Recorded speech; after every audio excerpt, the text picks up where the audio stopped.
The views and opinions of this stream are not necessarily those of Twitch, Pint and Click, or the members of the Drunk Therapy community.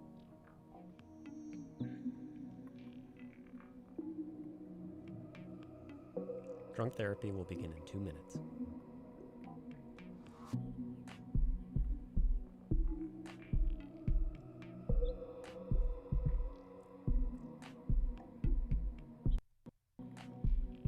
Talk about your mommy and or daddy issues in 1 minute 45 seconds.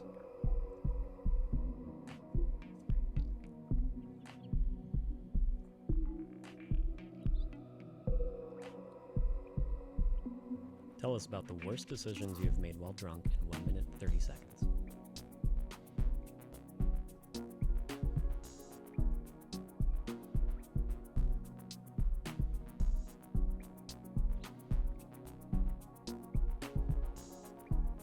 In 1 minute and 15 seconds, we can gamble on whether or not you're getting back with your crappy ex.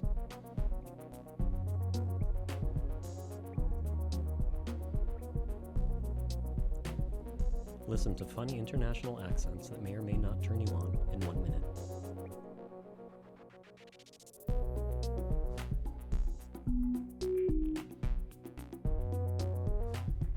In 50 seconds, you can describe the thing growing on the tip of your penis.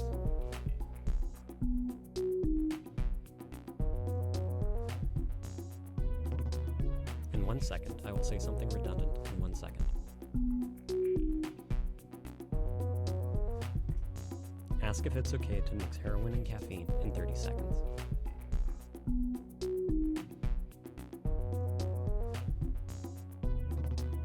Disgust us with your deepest, darkest foot fantasy in 20 seconds.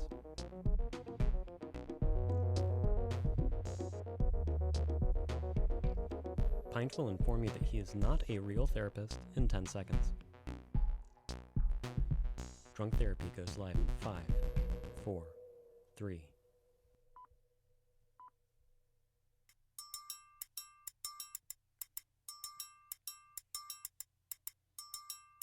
Yeah. I haven't been circumcised. Jump off his reader. It's like the worst turn off ever. She was gonna raid his ass. Oh man, she's a dirty girl. Christian. Obviously, Cat. obviously, Condom. obviously, Family sucks. obviously. Ruined our relationship. Pulled out her old foot pussy. Goodwill humping. This is not something that I enjoy. Does no one do foreplay anymore? I get home, Yeah. really drunk. Bad daddy. Fight, makeup, sex. Bad daddy. Fight, makeup, sex. I never had a hangover. He's not giving up. A little brain gymnastics. The most romantic shit. He picks me up on his motorcycle. Sounds like me when I'm smoking weed. My asshole is just so wide. All right, okay. I don't understand it. I do put a lot of trust in you fuckers. Hello, Jack and Aspel, and welcome to yet another Drunk Therapy session. I'm your ever humble host, Pint and Click, and no, I'm not a licensed therapist, but just like a true professional, I do enjoy a good beer while listening to your problems. If you have anything you'd like to get off your chest today, such as terrific news from Aspella, please type !join right over there in the Twitch chat. Get your sweet little ass in line to tell us about it. From there, be sure to click through the link if you want to call in, or we can just text about it right here in a Twitch. How the hell are you guys? Been a minute. What's going on, huh? What's the word, Ask Bella? What's new? Huh? Oh, what's up, Bill? Good to see you, my friend. I hope you had a lovely Thanksgiving. Full of family and laughter and turkey and stuffing and all that good shit. How was it, huh? How was it? Mine really flew by. Doesn't usually do that, but it was like we were there and we were gone. It's kind of crazy. We had, my dad hosted 20 fucking people this year. You got your first commission! Ask Bella, there it is! Yay! First commission for Ask Bella. Fuck yeah! Can you share it with us? Do you mind? Huh? I'd love to see what you came up with. Life is good. I'm very glad to hear that, Bill. As always. What did you guys do? Did you host? Did you go to family members, friends, anything like that? As I was saying, my dad hosted 20 people this year. And I'm doing just fine, Jack. Thank you. I still have a little phlegm. It's that really thick stuff that's somewhere between my throat and my nose. It's just like totally wedged into that nasal cavity. What's up, Nico? Good to see you. I almost said navel cavity. That's a little different. Nico, good to see you. Hope you had a good Thanksgiving as well, my friend. Aspel, also we were at the hospital today for a few hours for Granddad's birthday, and he was awake and talking and completely with it. Yet. To the Danish. He was with it. It's great. Yeah, please do put it in Artie Farty. That's excellent. Excellent news. So glad to hear that he was, awake, and yeah, with it for his birthday, so you guys could celebrate him a little bit. That's awesome. Yeah, don't worry about it, Nick. I have no idea either. Oh, you're in an ad. Yep. Well, there you go. Yeah, I said what's up. That's right. I did say what. It says ad starts in 20 seconds. Why are you already in an ad? It's so fucking stupid. God damn. Jack, you got affiliate. Fuck yeah. There you go, buddy. Hell yeah. That's awesome. That's excellent, man. So exciting. And thus, the new emotes. Of course. Of course. Let's see what you got there. Asked Bella. Oh, adorable. Fucking adorable. Who are those for? Huh? Yeah, you should be proud. Fucking should be proud. Both of y'all should be proud. Sunday is a sad day, but the day before it is a Saturday. Aha! Aha! Oh, it's a good one. I like that, Bill. You know how to tickle me, buddy. Yes. Jack, you should absolutely ask Bella for some emotes. As long as she's willing to continue working for free, considering now she's on payroll, right? But man, what a master at her craft. Seriously.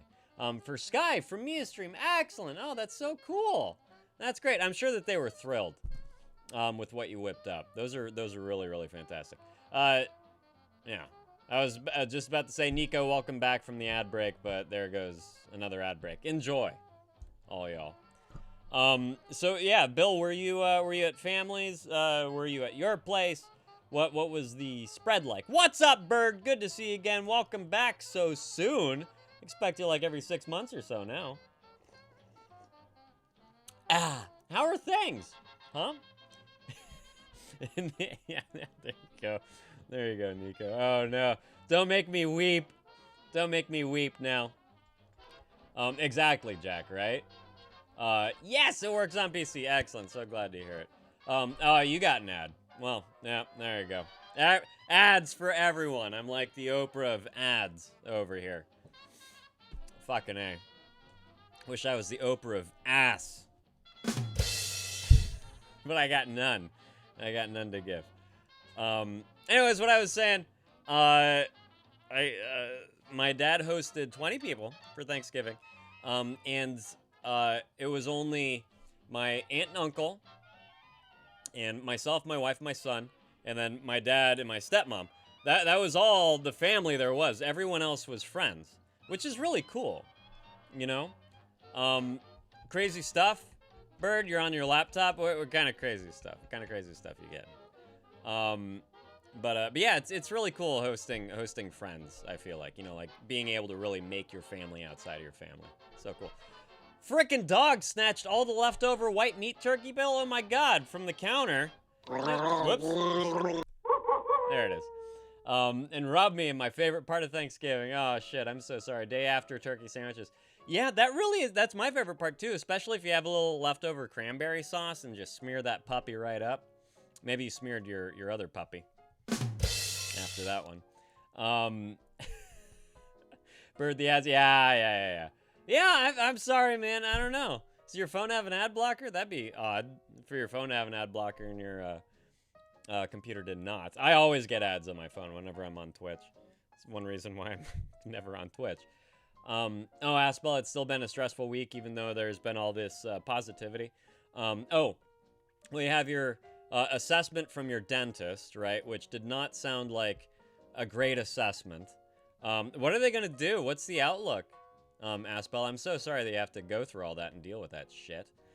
Bird, what's the good news? What's up, Twit? Good to see you, my friend. The hot dog puppy, exactly. Exactly. Dentist just came right out, huh, and said your teeth are fucked. Well, that's always a good assessment, right? What the hell? What do you do? You know, you gonna get veneers? What are the options? You know, what the hell can you do? It's so wild. I have antibiotics for now, but in the future I'll need extractions and shit. Fuck. Oh no, root canals and all that crazy crap. Oh man. Yeah, Twit, that's right. Jack got affiliate over here. Now he has emotes. Is that what those are from, Jack? I was gonna ask what that little you know, the flashing goblin and that scary droplet of blood, whatever. And that other dude. Those are all from Berserk, huh? Berserk, if I could say it right. Anyway, Nico, I'm out. You're probably out of ads now. How was your Thanksgiving, my friend? You spent it at the gym or something? Huh? I would expect no less from you, truly. You ever hang around the gymnasium? As you have your dad's teeth. I hope in a jar next to your bed that you make spells out of. That's where his teeth deserve to be. Bailit and Puck the elf. Nice. I'm so glad that they're still using Puck. He's a true legendary kind of mischief maker, but usually from the circles of hell, if I remember correctly. Everything with V has been really stressful. My head's kind of fucked about that. And then stress about the flat inspection. Oh, that's finally happening this Thursday. I gotcha. Okay. Yeah. With V is I'm trying to reach back now. Which one is that with V, quote unquote? Bird, I'm more disciplined than before, and somehow I'm starting to get better at studying. Excellent. And very confident that I will get hella good grades this month. Bad news, I got anger issues. Laugh my ass off. That's hilarious. And kind of overthink from time to time and still not connected to God, but... Jesus Christ. As we all know, it takes time and effort. So I'll bear with these issues right now after finishing my exams. I'll be more chill and try to improve other aspects of my life. Oh, yeah. Thank you. Of course. Yeah, ask Bella, of course. But no, Bird, you're going about it all the right way. You know, like you can't tackle too much at once, otherwise you may get overwhelmed and do absolutely none of that. One thing at a time. The outlook is that you'll be able to take care of more stuff after the exams. Yes, focus on the exams. I'm sure you have plenty of stress already regarding your performance on the exams. Then after that, yeah, have at it. Fucking have at it. I hope that you have a speed bag available to you or a boxing gym or something. You can go take out some of those, some of that anger on, you know, an inanimate object as opposed to yourself or another living, breathing person. Yeah, Asbella, you're feeling a lot in regards to the volatile thing. I really should just make an announcement. Y'all had to, we had to let go of volatile. What's up, Zensuke? How you doing, my friend? Good to see you. Hope things are well. We had to let go of volatile. Because, you know, if y'all recall, if you reach back into your gourds a little bit, we had a little bit of drama where when she originally came to the room, Volatile Dreams are, you know, one of the many viewers on here. So a long time ago, she first posted a picture of herself in the face reveal over here in the Discord. Yeah, there you go. Not even a queef out of that one, huh? And lo and behold, one of y'all discovered it very well could have been Jen, that it was lifted from someone's Instagram account. And I confronted her about it, said, what the fuck is this? And, you know, the tale she wove, I believed her. It was something that, you know, people do struggle with. And that was like, she's very uncomfortable with her own skin. She's been dealing with self-esteem issues for her entire life. She's slowly like even attempting to look into the mirror. Yeah, I get it, Nubloso. It's because she couldn't talk. That's probably all a lie too, because she reposted herself in the face reveal, and that turns out that was from an OnlyFans account, and she had reached out to said OnlyFans account to ask if she could use the image. Lo and behold, Jen found that picture too, because she's a huge OnlyFans fan. And it turns out that she was indeed a he. And yada, yada, yada. Long story short, we've all been had. I've been had. For those of you that didn't forgive her, good on you.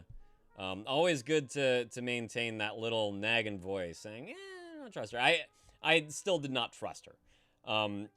And you guys know this, but when someone comes out with a story that is either frightening or traumatic or, like one of those that is so crazy it kind of must be real, there's still people out there that have dealt with that and maybe don't have the courage or strength to come forward and actually discuss it. So I still prefer to deal with them as if they were real stories, not necessarily because I'm thinking that, hey, the person on the other end of this is really going through this, but perhaps someone out there has been through something similar, and this could very well give them the courage to discuss it for the very first time,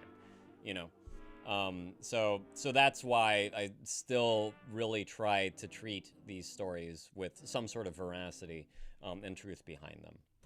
So, anyway, she's gone. Yeah, exactly, Nay. How you doing? Good to see you. So glad that you're here. The one moment where gooning is helpful. Exactly, right? How have you been, Nay? What the hell's new? Also, Bird, well, you guys, if you guess the background, Bird, I'll subscribe you for you. How about that? And yeah, Aspella, that's don't fault yourself, right? Because there are these people that we've encountered numerous times. This is a very emotional forum. This is a place where people come and spill their guts. And those emotional vampires exist. They're out there. We've dealt with them before. We've had to ban them before. And, they weave a good yarn. And it's easy to get too attached to people. I recommend there be a little bit of a separation here, as much as you can form one, between the screen and people that you would consider friends. I think that there's a decent amount of people in here that I would call a friend. Easy, But when it comes to that nagging suspicion, and when someone, it was revealed once prior that they cheated us, let's take a breath on them, right? Oh, Nay, you're sick, your nan's dying, mom's in hospital. Jesus Christ. Yeah, talk about life, huh? Oh my God. Twit, you're already in the queue. What do you know? Zensuke, more of an emotional ghost than emotional vampire, personally. I totally hear you, man. Man to man. I totally hear that. And, if there's any place where you can really start to open up with those emotions a little bit, you're in it, buddy. You're fucking in it. But I do understand that. Aspel, I usually have a really good profiling thing where I can tell who's a good person and who's not, and this time I just fucked it. There's also something to be said with, because this happened once before. Nubloso and Jack will remember it. I think it was probably before your time, Aspel and Nay. Maybe even Twit, I don't know. But there was a person who claimed that they were a woman, and they were slowly dying, and there's all this stuff, and then it turned into, this is X's brother. She's too sick to talk, but I would like to get on and talk about her condition and all that stuff. And I had that nagging feeling that, like, never going to hear her voice, and this dude is like, oh, she's walking back from the bathroom, she's waving and saying hi, but you don't hear footsteps, you don't hear any murmuring in the background, you don't hear anything like that. That was definitely one of those where I did not allow myself to be led on by this horrible situation, but still treated it as if it were real. Oh, Bird, thank you. I appreciate that. No, dude, yeah, and anytime. I don't need. I appreciate the words probably more than the sub, Bird. Just gonna say. So thank you for the praise, and you know, it all just helps me to continue doing this. Nublo, so if they were just lying about being a girl or her job situation, I wouldn't see it as a problem. But lying about those situations that are abso-fucking-lutely, like the assault one, which was obviously a lie from the get-go. We talked about it on the mod chat. We did. Oh, Twit. Dirty bastard. But yeah, I agree. It is one of those things where it did help me to realize a little bit that story. It did bring me a little bit of education, is that, you know, there are, of course, mute people in the world. There are, of course, mute women in the world. And, of course, if they get into a situation where they can't cry or scream for help, like, oh my God, they are extraordinarily more vulnerable than I initially, you know, like I just never thought about that. So now I do. And even though that story was a total fallacy, that gave me a little more perspective on the potential situation. And I am a little grateful for that, you know? Zensuke, appreciate it. And honestly, pouring my heart out the other day really helped me process all this. I'm really glad to hear it, man. I'm much calmer now, but I went in a state of crisis. No other ways to see it. Yeah, I mean, you have been through so fucking much, dude. You really, really have. And I swear, if there's, you know, someone that should be opening up about these things and seeing a professional over all your past shit. Yeah, you're certainly one of them. You're certainly one of them. I mean, I would recommend therapy for people that have been through far fucking less, you know? Far fucking less, so, yeah. Oh, what's up, Foxy? Good to see you. Sorry, I'm just catching up. Foxy, how was your Thanksgiving? Did you have, muskrat or whatever that was that you were gonna you're gonna gnaw on a little bit? Yes, exactly, Nay. There is an extra level of connectivity when we do hear these stories, and they do resonate with us about our own past experiences. And of course, Aspella, you would be able to connect much more quickly and much more fully to someone that has a story like that. You know, that empathy must just have been flowing from you. You know, like, fuck. So, you know, that doesn't mean that you're out of it. That doesn't mean that, you know, the next person that comes along with a similar story, you don't have that same kind of empathy or sympathy for. But don't get attached. Don't get too attached. And also, I think I've brought this up with you before, but if you have that kind of energy and that kind of kindness and respect to offer someone that's been through that, look into your local survivors meetings. Really, you know? Like, you could do a whole world of good while also resolving some of your own past traumas, you know? I think that would just be a really marvelous way to take back what was taken from you and to gain full control over your story and offer some sort of positivity out of just the horrors that you suffered through, you know? So, and you fucking A. Talk privately about all of that. Yeah. Oh boy. I hope, at least in hindsight, you were able to open up, even though, you know, it turned out you weren't talking to who you thought you were talking to. I hope that conversation at least unlocked something that you had not discussed before. You know what I mean? What's up, Jack? Oh, hey. Hey, how you doing? I'm okay. Yeah? Glad to have you, buddy. Valdo. You what? Are you talking about Valdo? Yeah, you know, slowly moving on a little bit. Foxy didn't go hunting. That's a shame, but she's still making a pie crust. So yeah, slowly moving on. No, yeah, that's good. Yeah, I gotta give credit to Jen. She helped me that one. big time. Yeah, truly. I am so impressed by y'all's sleuthing abilities. Truly. You know, Yeah. really, really impressive shit. Abso-fucking-lutely. Anything for you, man. That's what I'm fucking here for, to Shucks. protect this community. Yeah, that's it right there. You're protecting the community and people like Aspella, and others that have, you know, potentially opened up in private channels, you know? Just gotta be wary next time, that's all. Right. Yeah. And it's, you know, like, it's hard. It's really hard because, especially with someone that doesn't join the voice chat, and there's, you know, there's a select few that kind of do. There's a little bit of a rotating door, but without hearing their voices, it's really hard to kind of go that extra step and really start to believe and trust and see them for who they are. So yeah. No, I didn't Nubloso. I did not. It was just no. She had her chance. She, quote unquote, had her chance. Didn't take it. Instead, made up something else. And that was it. I'm not into that many chances. You know? I'm really not. Yeah. Oh yeah, also Twit, yes, your Twit was never like after that whole first episode, Twit was like, I'm uncomfortable around this person. So Twit, don't worry. She's gone now. Yeah.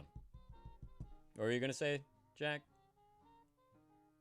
Oh, just like, well, why would you, like, do this to a community that's so welcoming and everything? Just tell us the truth, but like, Right. you know, it is what it is. Deep down, I hope they get the help that they need, but yeah, that's, you know, we had to get rid of her. Right. Yeah. I hope that they get the help they need too. But yeah, I mean, at the end of the day, people feed off of this kind of stuff. People go to funerals that don't know the deceased just to watch people cry, and to be there to make up stories about said deceased. There's you know, there's Munchausen by proxy. There's all these disorders that come from either, you know, like someone else or making up a person entirely. And it really is just a feeding, like a pig in slop, off sympathy and empathy. And that perhaps is because they don't find themselves too interesting enough or too worthy enough or whatever the fuck it is, you know? But they're out there. They exist, and especially online. Yeah, Nublo, so my heckles are up right now. Yeah, no. Permanently. Twit, gone. Bye. See ya. Ain't coming back. Disqualified! And yes, Nublo, so Volatile was not the first. Definitely will not be the last. I know. I'm actually really glad, Twit. Now I can save some money. Now I won't be spending $6 a stream on gift subs. And I don't have to think so hard with the backgrounds anymore, which is great. Yay. And that also probably means... that's a relief. Yeah, that also probably means for you guys that I won't go so obscure anymore, too. Because that was like an extra challenge for me. It was like... And of course, they were like reverse image searching and all that shit. When we were talking about our top 5 movies last week, and hers was, you know, like Alita Battle Angel and Akira, and like it didn't speak at all towards the film knowledge that they had, like not at all. And like once again, I just thought like she's totally fucking reverse image searching these, you know. Exactly, Nay. Exactly. Ruining so much for all of us, right? Jesus Christ, get the I think all in all, this will be out. better for the community. Yeah, in so many fucking ways, right? In so many fucking ways. Well, shall we get to Twit because he's in the queue, and then Nubloso? I just want to say that I would love to check in with you too, buddy. Just in regards to everything that happened that you posted about, with the student. So if you want to do, it's not Uncle Buck, but you're ballparking it right away, eh? So yeah, Nubloso, I'd love to give you a little check-in too, man. If there's anything you want to just, you know, get out and help you with the processing and all that stuff. Yeah, it looks like Dumb and Dumber. I'd say that you guys have nailed the genre. No, not Planes, Trains, and Automobiles. I do love that movie.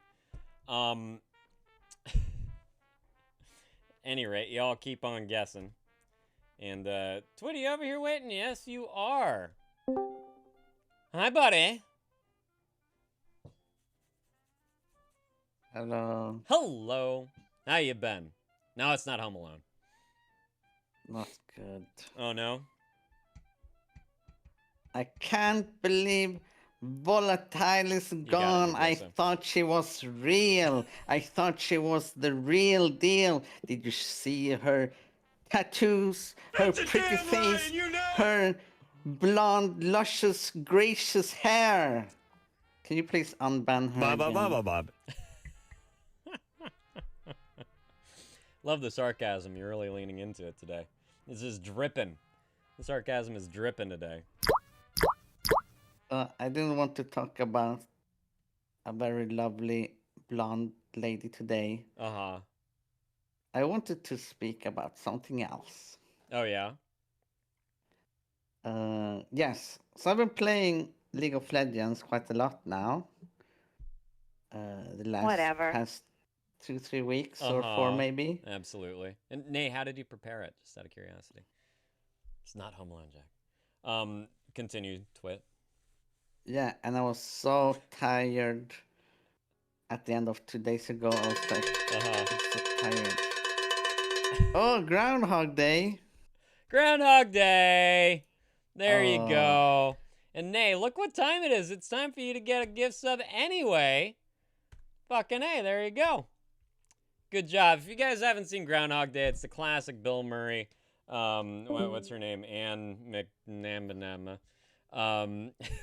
Movie directed by Harold Ramis, who's just one of the greats. Thank you very much. Fucking love. I love this movie. It's so sweet and it's so funny. It's really, really fucking good. There's a spirituality behind it that I can really get behind, you know. Anyway, Twit, continue.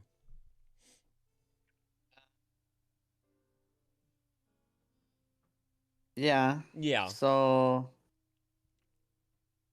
yeah, by the way, I just wanted to say that.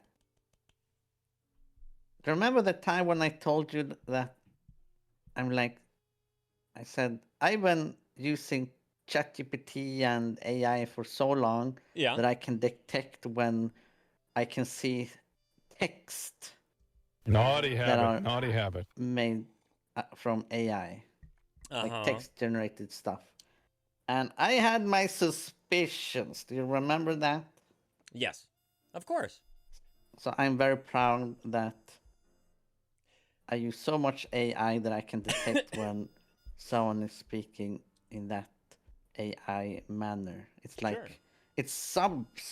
It's so subtle, but it's like people always talk about that a mile away. Yeah. So you think that everything that was showing up in regards to quote unquote experiences was all AI generated nonsense? Maybe only the long sentences, like the paragraphs, and when talking about movies, I guess, and experience, not really experiences like trauma experiences, because with ChatGPT and stuff like that, they are very sensitive about that. And they're like, no, I won't do that. So, so they won't really generate that stuff. So you have to think about it yourself, kind of. Gotcha. Unless you have a local AI in your own computer. Right. But then you can't really get that result that I saw. So I think it was maybe 80%, no, 50% generated and 50% honest. Well, good on you, man. Yeah. Yeah. Anyways, So I was playing League of Legends, and I called the hotline. I was like, I'm gonna call the hotline. I'm tired of this game. And I told the operator, I Sorry, was Nick. like, I said, I'm tired of this game. Mm-hmm. I'm tired of everything. I'm so done. I hate so much, so many things that so many people represent. I hate it's immeasurable. You can't measure how much this toxicity oozes out of my butthole. And the operator, he was like, dying. Someone clipped that one. That was a good one. You know what? Let's call 911 together. So you get the help. And I was like, huh? It's the next one, Aspel. Huh? Mm-hmm. The thing was that I didn't even mention those things. Mm-hmm. But I guess he read between the lines. Uh-huh. And I'm very passionate when I talk about my suffering in League of Legends. So that was weird. By the operator. So I told the guy, I was like, I'm not gonna do anything. I feel better now when I talked about it, and I just want to. I'm gonna watch a movie after this. Mm-hmm. Phone call. All And it's like, right, okay. good. But that was weird. Yeah, that's a weird thing to Very do. weird. Was that what you wanted to really talk about today? Yeah, that was Oh. one of the things, Okay. because I've been super. When I play League of Legends, I get more sad, I get more depressed, Yes, more we've everything. been It's over like this. terrible. Yeah. And I also, I might have not only become addicted to League of Legends again, I might have become an alcoholic now, because I Oh. started to drink. Yeah, what's your drink of choice? Where's my bourbon?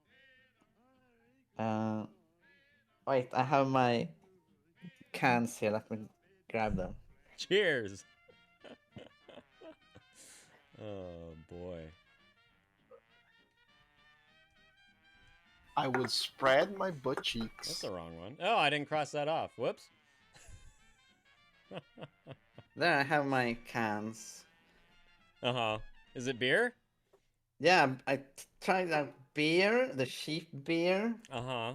Sheep? Sheep? Yeah. Sheep No, beer. no, cheap. Oh, okay. Cheap. Gotcha. Cheap beer. And I wonder how sheep beer would taste like. Yeah. Probably not so great. It's called Norrlands Guld. Mhm. No, Norrlands Juice. It's like Northlands Okay. Light. It's a beer. And the other one is Birra Moretti. Okay. And then I took some cider. You haven't seen this one, Cheap. Aspella? Cheap. Uh-huh.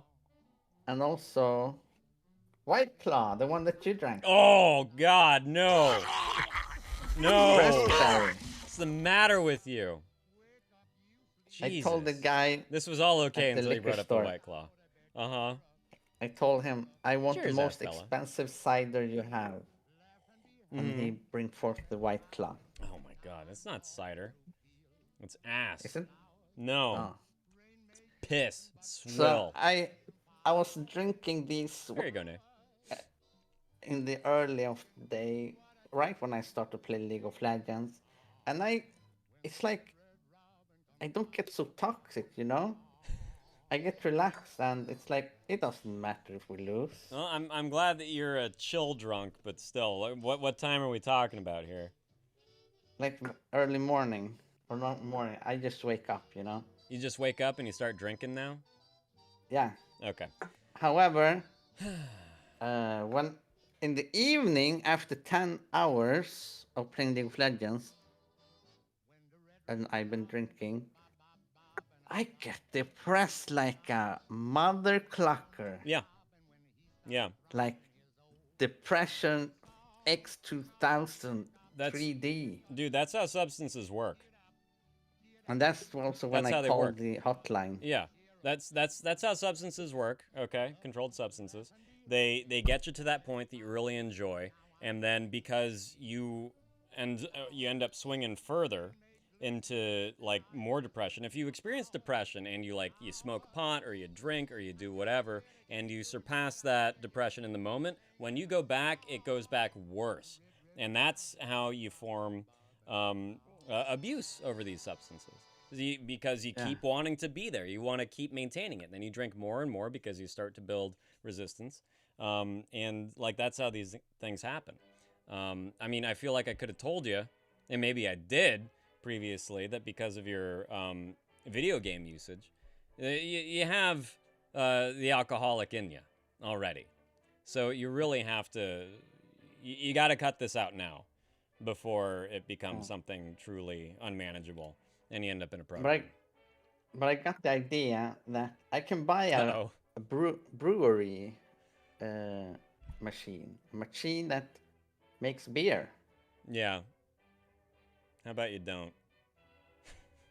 And my the person who helps me with the bureaucracy and money and all of that stuff, I told her I want to buy it, the machine. And she said like a slushy machine, but for beer. Kind of. Margarita you make your own machine. beer. No, it's really big, Mm-hmm. like human-sized. And she said, "No, you can't buy that. You have bills to pay." Yeah, good. Someone's And I was like- responsible. Yeah, I was like, Yeah. "Dang, she's right." Yeah. Yeah, bills to So I pay, didn't and buy you're it. on the precipice of something really bad. Yeah, just a nice water Yeah. dispenser, exactly. That's what she said. So but I did try the beer, and I apparently hate beer. Apparently. You You hate know- beer, you so know you're that- planning on getting a beer machine. Yeah. You know that taste that's very bitter? Yes. I forgot what it's called. Brain gymnastics. Hops? Yeah, hops, exactly.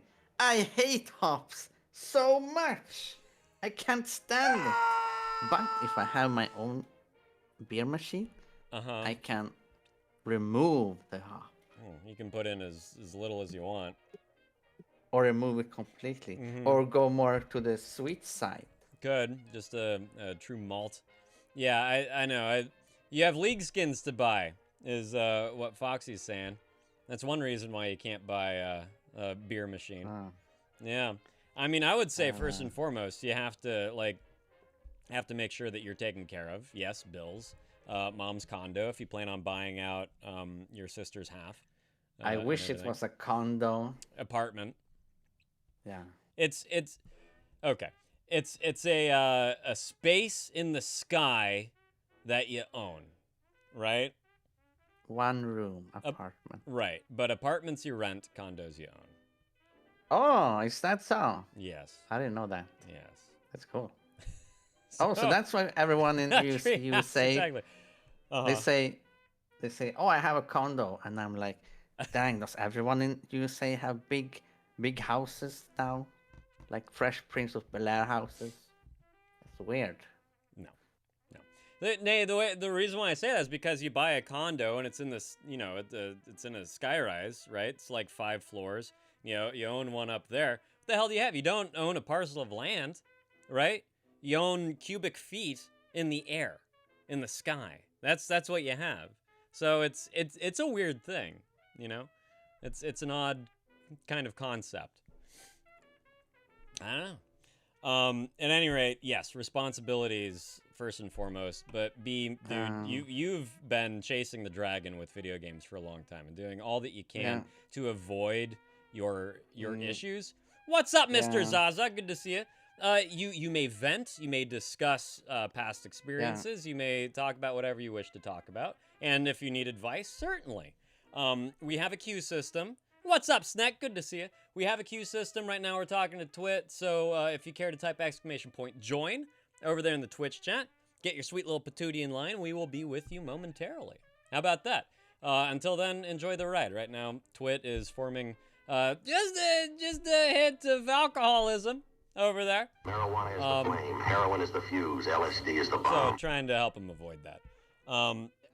But you've but been. I want Mhm. to buy. I was going to buy today beer that Yeah. doesn't have hop. There's one How about just not buying in the beer? liquor. But I want to buy that beer machine. And I can have endless amount of beer. Do you know how much money I would save? How about not an endless amount of beer? How about you are really on the brink of something horrible right now, and you gotta not get beer right now? How about that? Okay. Huh? Let me tell you what happened. Let me tell you what happened. I'm sorry, Snack. That sucks. Yeah. So the last past 5 months or so since my mom passed, And you got it. I've Mr. only Song. had trouble. Only had problems. Yeah. Bureaucracy issues. Right. People in costumes and ties telling me what to do. Endless. I'm endless. And and one Thank you, then I Donny got boy. the Welcome. Appreciate it. and then I got my mom's life insurance thing message, and I found out I will be able to buy out my sister so I can live here. Okay. And I got my handicap income. Like, Okay. it all panned out. And I took a break from Hell Let Loose 2 weeks. I've been so bored. Mm-hmm. I've been so bored. So bored, so bored. And after 2 weeks, I was like, okay, now I can play Hell Let Loose. And I played it. And it was the most boring game I ever played. And I was like, why did I play this every day for almost a year? Oh For boy. hours. Yeah. That's because you're How avoiding ca- shit. That's why. Yeah, so I was like, so I didn't play that. And I was like sitting here. And I Mhm. was like, things are working out for me. And I'm so bored. Uh-huh. Nothing is fun. I know one thing that's fun. And that's League of Legends. And The way you describe it really doesn't make it sound that fun. I'm just gonna say. yeah, and exciting. I was like, why the heck not? I deserve it. And also, I can buy some beer maybe. Since I might buy a beer machine on Black Friday. I got the idea like 3 days ago. So, and now I'm here. And now you're here. And yeah. I feel lost. I have Right. no control. I play 10 hours. I get drunk. I Well- get exhausted. And I'm overstimulated, overstressed from the games. I have to keep track of 5 million things at the same time. And I there can't you go, deal Snack. with losses. So I play another game and another game. And if I lose, I play another game. And the Yeah. time becomes 5 a.m. Yeah. 5:30 a.m. and go to sleep. Yeah. And that's my life now. Right. Everything worked out. So you say that you have no control, but you sure have enough control to just keep leaning back into the games and going out and buying more beer and cracking them open early in the morning. You do have control over very specific portions of your life. And like, sure, yeah, a lot of the bureaucracy stuff after your mom died and everything, yes, those things are out of your control. It's really important to recognize the things that we can change and the things that we have no control over. So I recommend when you have a little bit of that momentum, that forward-pushing momentum, things are working out, use it and benefit yourself in one way or another. Make it to your appointments, Twit. Make it to your appointments so you can become a fully functioning, independent person away from all the bureaucracy, right? And go back to your role-playing work days. Get back into hobbies, get back into wrestling. Whatever the hell it is, your guitar is gathering dust over there, but use that momentum to benefit yourself and to nurture something positive instead of just slumping back down in your lazy boy, cracking open a beer and playing League of Legends for 15 hours straight. Yeah, but I felt that I deserved a break. A break from what? From, or celebrate that things went well. You celebrated by Both. pushing yourself back into the hole?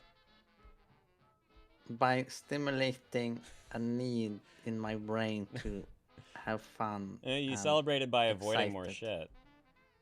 Oh yeah, that's that I did too. Come on, That's don't a- lie to me. That's a side issue, or more like a, how do you say it? Effect that was not meant to happen. but it Oh did. boy. What's up, JL? Good to see ya. Welcome to the room. If you must lurk, please do lurk. But I hope you had a fantastic few days there and a really lovely weekend. So, welcome back. Thank you for giving the shout out right away there, Jack.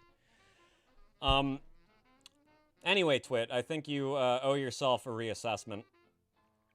Look at those habits that you're starting. Opening beer before me? Are you fucking kidding? Come on, dude.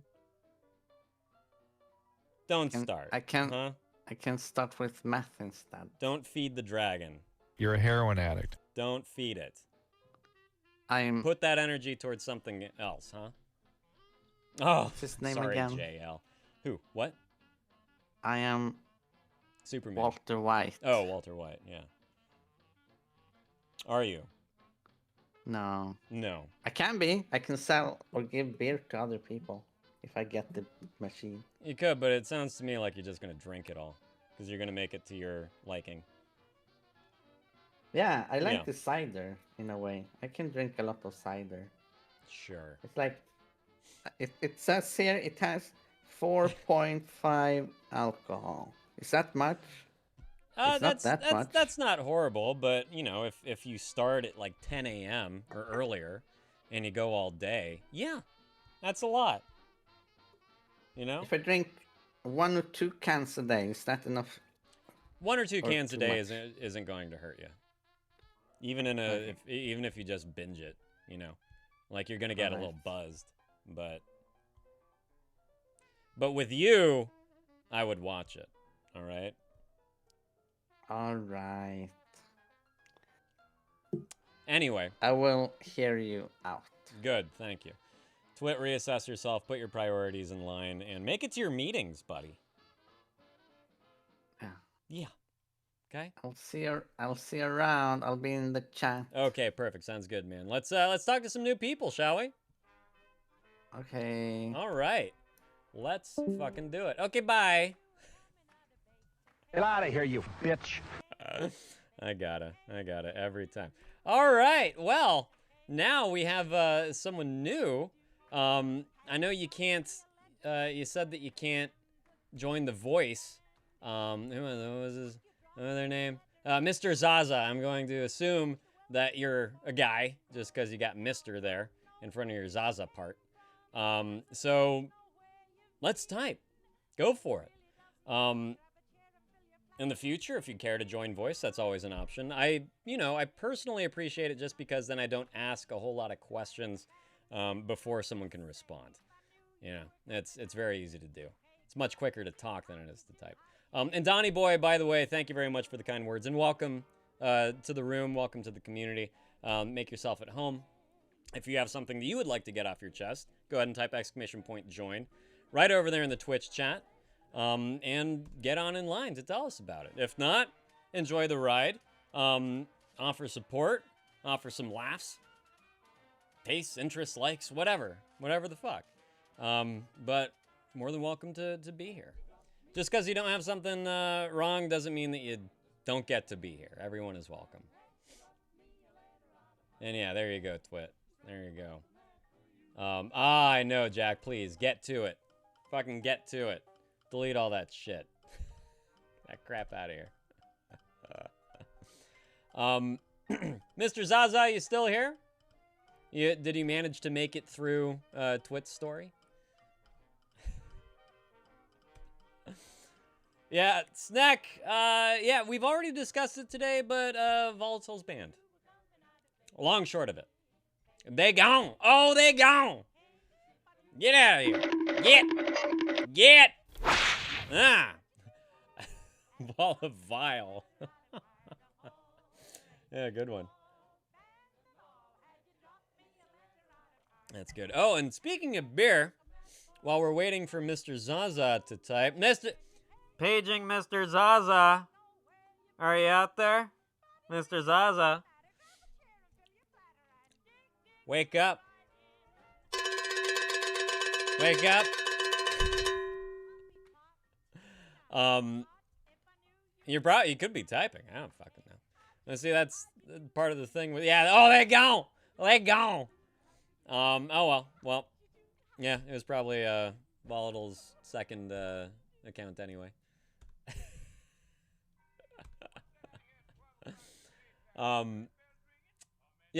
Jack Newbly, let's be extra mindful for any newcomers this week, huh? Just make sure that, you know. Yeah, Snack, sure. They were an imposter. They just made up their entire fucking story.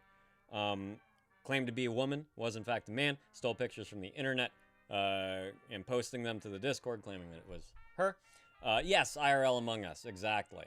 Yeah, and really just took us for a ride on, you know,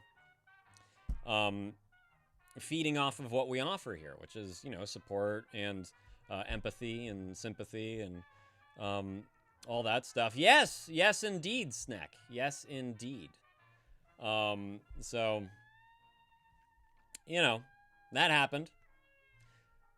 And it's a real, you know, like, fool me once, shame on you kind of thing, because I did offer that second chance.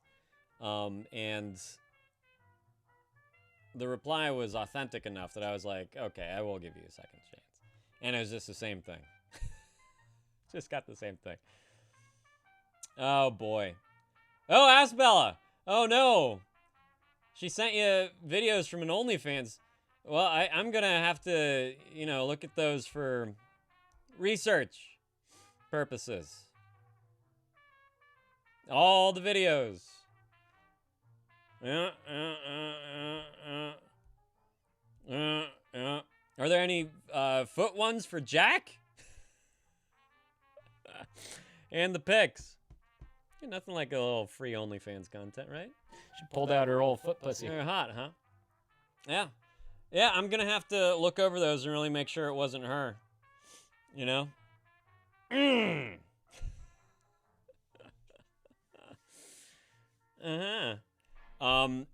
At any rate, Sneck, I'm sorry that you're feeling sick. Has it been going on for a while now? You have everything you need? Has your mom been giving you what, you know, like actual meds? Do you think this could be in any relation to what your mom has been feeding you? And did you find out what it was that your mom was feeding you? Yeah, exactly. Right, Jack? There's an old saying in Tennessee, I know it's in Texas, probably in Tennessee, that says, fool me once, shame on you. Fool me. Listen, fool me once ain't gonna get fooled again. I love that quote, Twit. So good. Screen shared with Jen. Oh, when you were talking about it. Excellent. Okay, you got it. And someone help me mop. Oh, no. Oh, no, how'd you sprain your butt? Are you mopping with your butt? Foxy? Ouch! Yeah. I hope it's a short mop. You know, good old 6-inch mop. Or something. Snack, I didn't find out what she's been feeding me. And I've been sick for a day, and I'm returning to my boarding school tomorrow because Mother does not believe in sickness. Yeah. Okay, so you don't have help. Okay.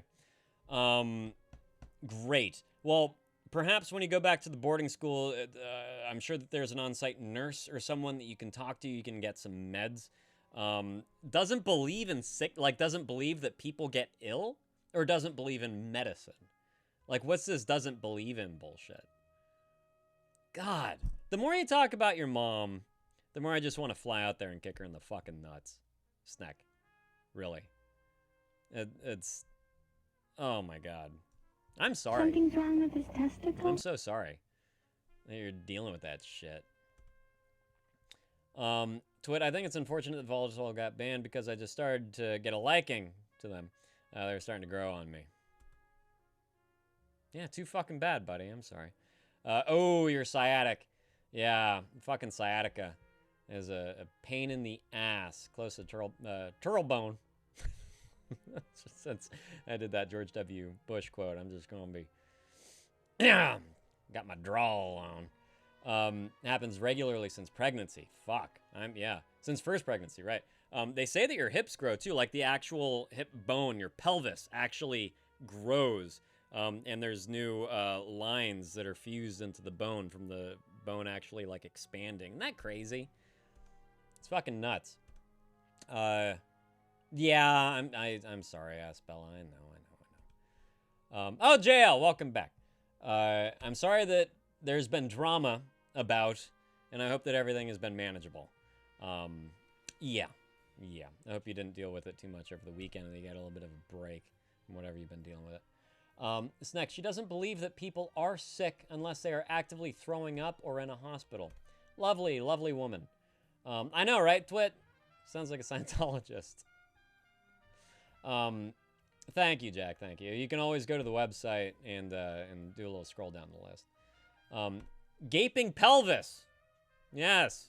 Yeah. Good times. Good fucking times. To what I think it's weird we are made out of bones, meat, and fat. His brain. It's muscle, yeah. It's the brain. What would you call that? Would you call that meat? I wouldn't call it fat or meat. The brain. You'd call it custard.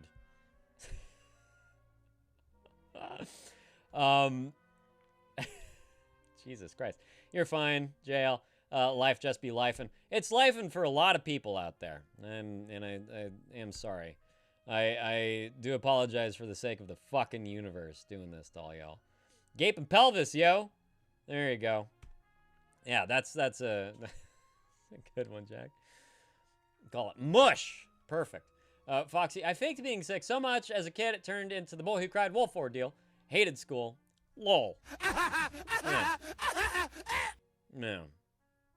I hear you. But yeah, did your mom just ultimately say, no, you're not sick?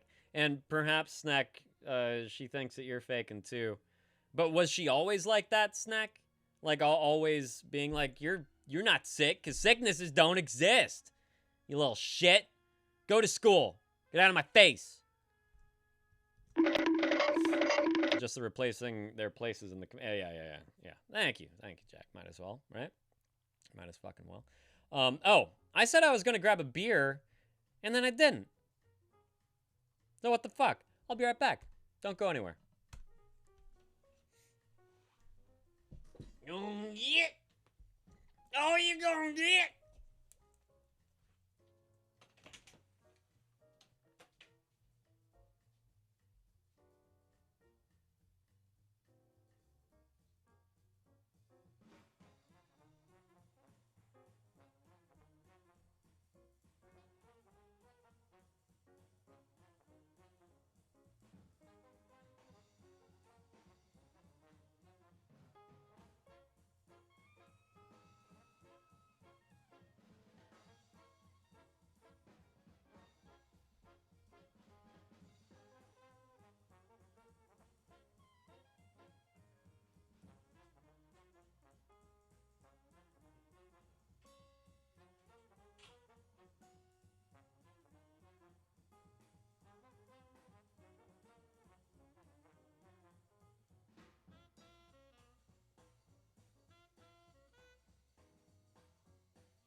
Why, hey, Toady. How you doing? Hey, you didn't want to wait until I was back? Gosh. Hi, buddy. Do tell. You want to jump on the line today, huh? It's been a minute. What do you say? How the hell have things been? Snack. One time I almost died to a sickness, and she still sent me back to school even though I was throwing up stomach acid. Jesus Christ. That is insane. Yeah, your mom sucks.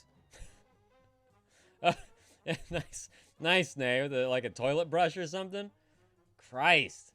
That sounds awful. I have like big fear of the throat. Toady, so we celebrated the first semester. So we went out to party and played truth or drink. So it turns out some Indian girl likes me. Excellent. Well, that is awesome. That's great, man. Do tell. What's she like? Is she cute? Huh? Is she someone that you know in class? What the hell? What's up? No. No, it's okay. I have it's ribs and throat for me. I'm like overly sensitive because of dreams. I have this weird rib issue. I had this reoccurring nightmare when I was a kid that I was at school and my chest was itching, so I started to scratch and I looked down and it turned out that my ribs were on the outside of my body and they were kind of like hinged, and I just like could not stop playing with it to the point where it fell off like a scab, and I would like fold over, and then I would wake up, and then my throat, because of bullying issues when I was younger, I'm all right now. You can discuss both those things. I'm just saying, it gives me the heebie-jeebies. That's all. Toady, I mean, she's one of the prettiest girls here, so well, say. Yeah. That's excellent. But still, it feels weird because she's culturally different. Who fucking cares, man? Who fucking cares? You want to take the world one step closer to peace, buddy? Start dating outside of your culture, huh? Come on now. Absolutely, just to get experience. Yeah. That should be exciting. That should be exciting. Personally, I would find that to be exciting, to be able to learn about another's culture and to be able to share your own with them, you know? I think that's thrilling. On top of likes and interests and food and movies and all that fun stuff. Culture, where you come from, the way you were raised, what you grew up with, all that stuff. I think that's an absolute thrill, man. So yeah, pursue it. Pursue it. Cultures, races, religions, all that be damned when it comes to dating, huh? Fuck it. And also fuck what mom thinks. My mom was complaining that I couldn't just date nice white girls. When I brought home my wife for the first time and introduced them the next family party, she was like, wait. She said this to my cousin's now ex-wife. Why can't he just date a nice white girl? Should have gone browner.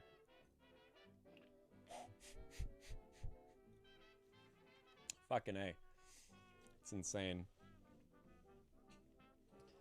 But yeah, Toady, you should totally go for it, man. There's really no reason why you shouldn't go for it. Truly. You know? She's cute. You think she's cute. She likes you. It's a whole new fucking world, man.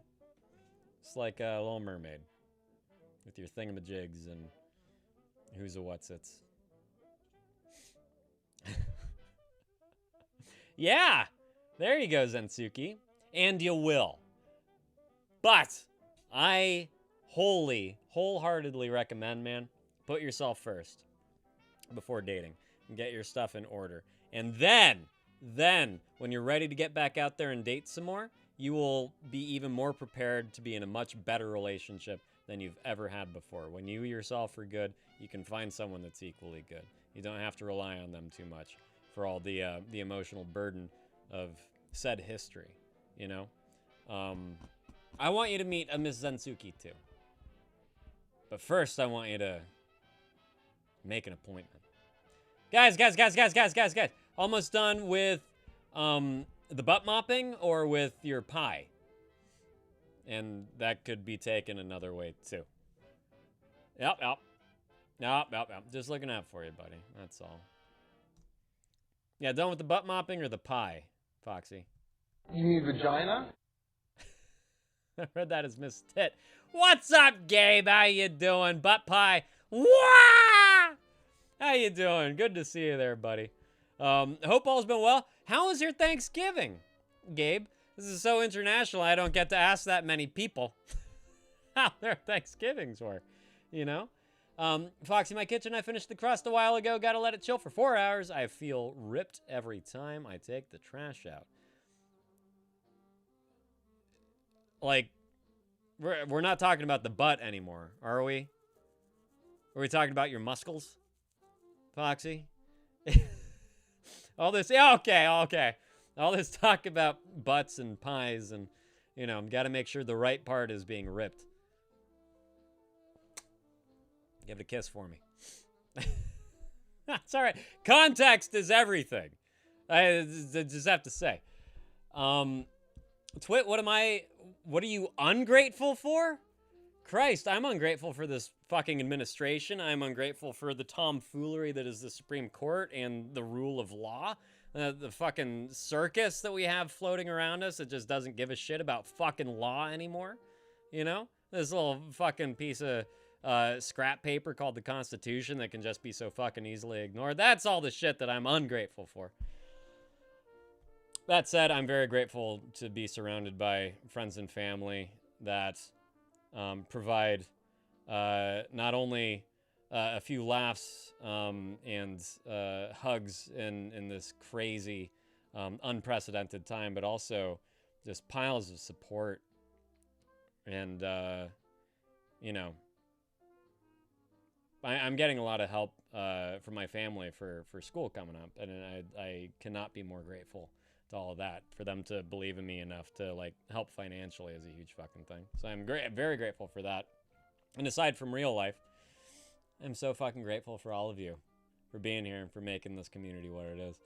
Grateful for those of you that look out for us and do the OnlyFans checks necessary to make sure that people are who they say they are. Oh, your butt muscles. Your butt muscles are ripped. Ouch! Still, we're still in that gray area, Foxy. Gabe, everything but good. I cooked the whole Thanksgiving dinner. Wow. Really? For how many people there, Gabe? That's fucking impressive. We did a pretty traditional Thanksgiving dinner, Jack. Turkey, ham, mashed taters with gravy, stuffing, cranberry sauce, but also there were roast acorn squash and roasted carrots that were really fucking good.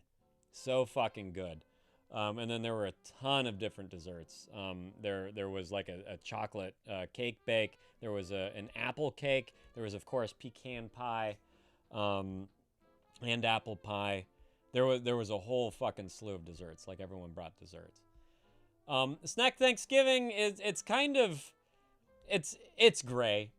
I'll say that. It's a gray area in American history. It's like celebrating Columbus in a lot of ways, right? Yeah, 3 people, your parents in here. Excellent, Gabe.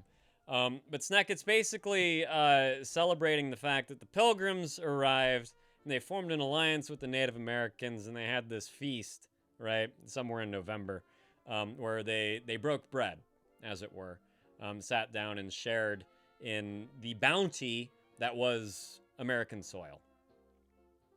And then they just eradicated all of them, right? So it's another one of those holidays that should probably be reassessed, but that's at least evolved a bit. Just as Columbus Day is now Indigenous Peoples Day, that's kind of evolved, even though our Trump's walked that one back a little bit. And it's like, why are we celebrating Columbus? I refuse to even learn. I'm not ever going to learn to do a Trump impression, so don't fucking blame me for doing a bad one. Yeah, exactly, Zensuki. Yeah, I'm so glad that all of you either flick your beans or, you know, choke your chickens enough to realize that we have imposters in our midst. It's very helpful. It's very, very helpful. But Gabe, that's excellent. What all did you make, Gabe? What did your table look like? What was your spread?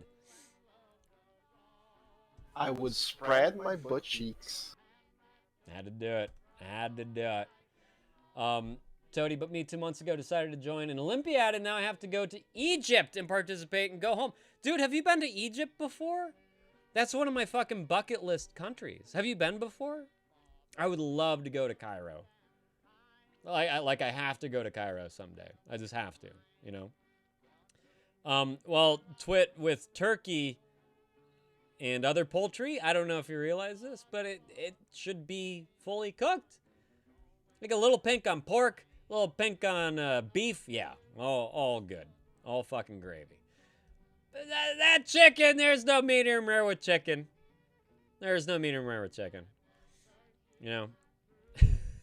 Please tell me you cook your chicken all the way and your turkey. Toady, when my friends are going home this week, I'm double excited too because when I get back, my ego will be grown as I'm now a student. Right, and you got a cute little Indian girl that finds you fancy. Right? First time, dude, you're going to have to let me know how it is because I have been fascinated with Egypt for my entire fucking life. You know? Fucking amazing place. Oldest still standing structures by thousands of years there.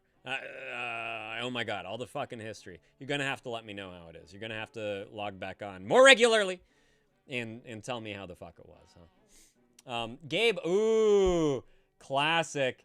Pineapple honey glazed ham. Did it have the little maraschino cherries? Bricked right in the side with toothpicks, huh? Huh? Did it? Tell me it did. Roasted veggies, pasta, mashed potatoes and gravy, and a churro-flavored cornbread. Well, that sounds divine. We always fucking do this in here. We always talk about fucking food. And I hate it. I absolutely hate it. I get so fucking hungry. Yes, send Foxy the churro-flavored cornbread recipe because she is, I'm sure, the master of the cornbread in here. I'm sure that's a title you will carry proudly for the rest of your days, Foxy. But please do send that to her, and maybe she'll send some to me. What's up, Spoon? Forever, please. I think you were in here on Monday very briefly, and you didn't say a whole lot, so, you know. Howdy, Spoon. How you doing? How was your Thanksgiving? Did you have a nice break from school? Huh? Ooh, ask Bella. There you go. Chinese on the way. Love a good show. That's what we did Friday night. We didn't get any leftovers, so we were like, well, what the fuck are we going to do? We got Chinese. It was perfect. It was exactly what I needed. Oh, you left the cherries out, Gabe? Good on you. Good on you. I've never understood that one. That's the only thing that, well, it's hard to say that she even makes it. It's the only thing that my mother-in-law prepares, really, is that pineapple ham with the pineapple rings on the side of the ham, but she always puts the maraschino cherries in the center of the pineapple ring. Just like that. Just like that. And let's get to the sex. Like it's bizarre. It really is. It's strange. I didn't grow up with it. It's new to me. But it's just like straight out of the 1960s Betty Crocker cookbook, you know? Fucking weird. Is it pretty? Is it pretty? Or does it look like something that you should just be, you know, like, I don't know, putting in a windowsill? Something like as a decoration for the holidays? You know, like, honey, I got the tree. Can you go down to the garage and pull out the pineapple ham from last year, please? It's got to go on the mantle above the stockings. You know, like that's what it looks like. It just looks the part. I don't think it really. Get rid of the cherries. Just come on now. Yeah. I would love that, Foxy. That's a good one. That's a good one. Ornament something. That would be excellent. The I'm So Horny soundtrack. I guess I could. I'm really horny. There's that one. I don't have the I'm So Horny. I try to, I try to avoid the. There is no racial bigotry here. Oh, Gabe, you got it from a box. With the cornbread you got from the box, that's fine. It sounds like you were making a whole lot for a lot of people, so don't feel bad about it. It sounds great. Sounds fucking great. Come on. Spoon, what did you do for Thanksgiving? Huh? You spent it with family, I take it? Did you have some extended family? Excuse me. Over? You spent it with friends, because that would always be nice. As I was explaining to everyone in here earlier, I do Thanksgiving with my dad every year, and that's more so like a friend affair than family affair. He hosted 20 people this year, and it was 14 of them were friends. There were only 6 that are actually family. So I enjoy it. I really enjoy it. It's just like that ability to surround yourself with the people that you want to be around, as opposed to being forced to be with the people. Like how many people you think went out last Thursday just grumbling and dreading sitting around that table with people that they wanted nothing to do with, that didn't want to say a fucking sentence to them or hear a word muttered out loud. Like Thanksgiving can really suck. It's much better if you are actually able to choose who you're around, and who you spend it with. Yeah, right, Foxy? Just not the only thing I have to say, no boxed mashed potatoes. Please, dear God. And I'm sorry, Gabe, if that's what you did, but mashed potatoes are the easiest fucking thing. You just, you boil it, you forget it, and then you go and you fucking mash them, throw in some butter, sour cream, chives, pepper, garlic, and it's fucking easy. It's so fucking easy. That like gloopy, slushy, boxed mashed potatoes. I swear, it's like out of a fucking Slurpee machine. I can't do it. I that's when I judge. That's when I judge. Clover, how you doing? Good to see you, my friend. Oh yeah, mac and cheese and mashed potato, classic, absolutely classic. Throw in some collard greens and a nice slab of meat. I mean those are just like basic barbecue sides, especially for good old Southern comfort cooking, right, Foxy? There you go, Gabe. Something to really look forward to, right? Yeah, absolutely agree. By the way, box mashed potato. They're not mashed, and they're hardly potatoes, right? It's sludge. It's just like starch sludge. That's it. Twit, I heard that people get so annoyed at Thanksgiving tables or Christmas tables that they bring out their guns and shoot the annoying one. Hear of the Menendez brothers? You know that story there, Twit? It happens. It fucking happens. There was a shooting in Stockton. Gabe, I don't know if you heard that, but it's like 4 people got killed and 10 more wounded at a family function on Thanksgiving in Stockton. Did you hear about that, man? Insane, right? Clover, in Bulgaria, we have something similar to mac and cheese, but it's sweet. Can you post a picture in the food frenzy, Clover? I'm really curious. And I would say, our mac and cheese over here, especially if we're talking Kraft, which is, like the land of Magic Jack, I would consider that to be more on the sweet side of the scale than savory, for sure. But I have to say, there are so many fucking savory mac and cheeses that you can do that are just fucking incredible. My favorite's a chorizo mac and cheese. Gabe, have you ever been to Homeroom in the East Bay? It's a restaurant that does nothing but varieties of mac and cheese. And they do also have some sweet ones, but way more savory than any.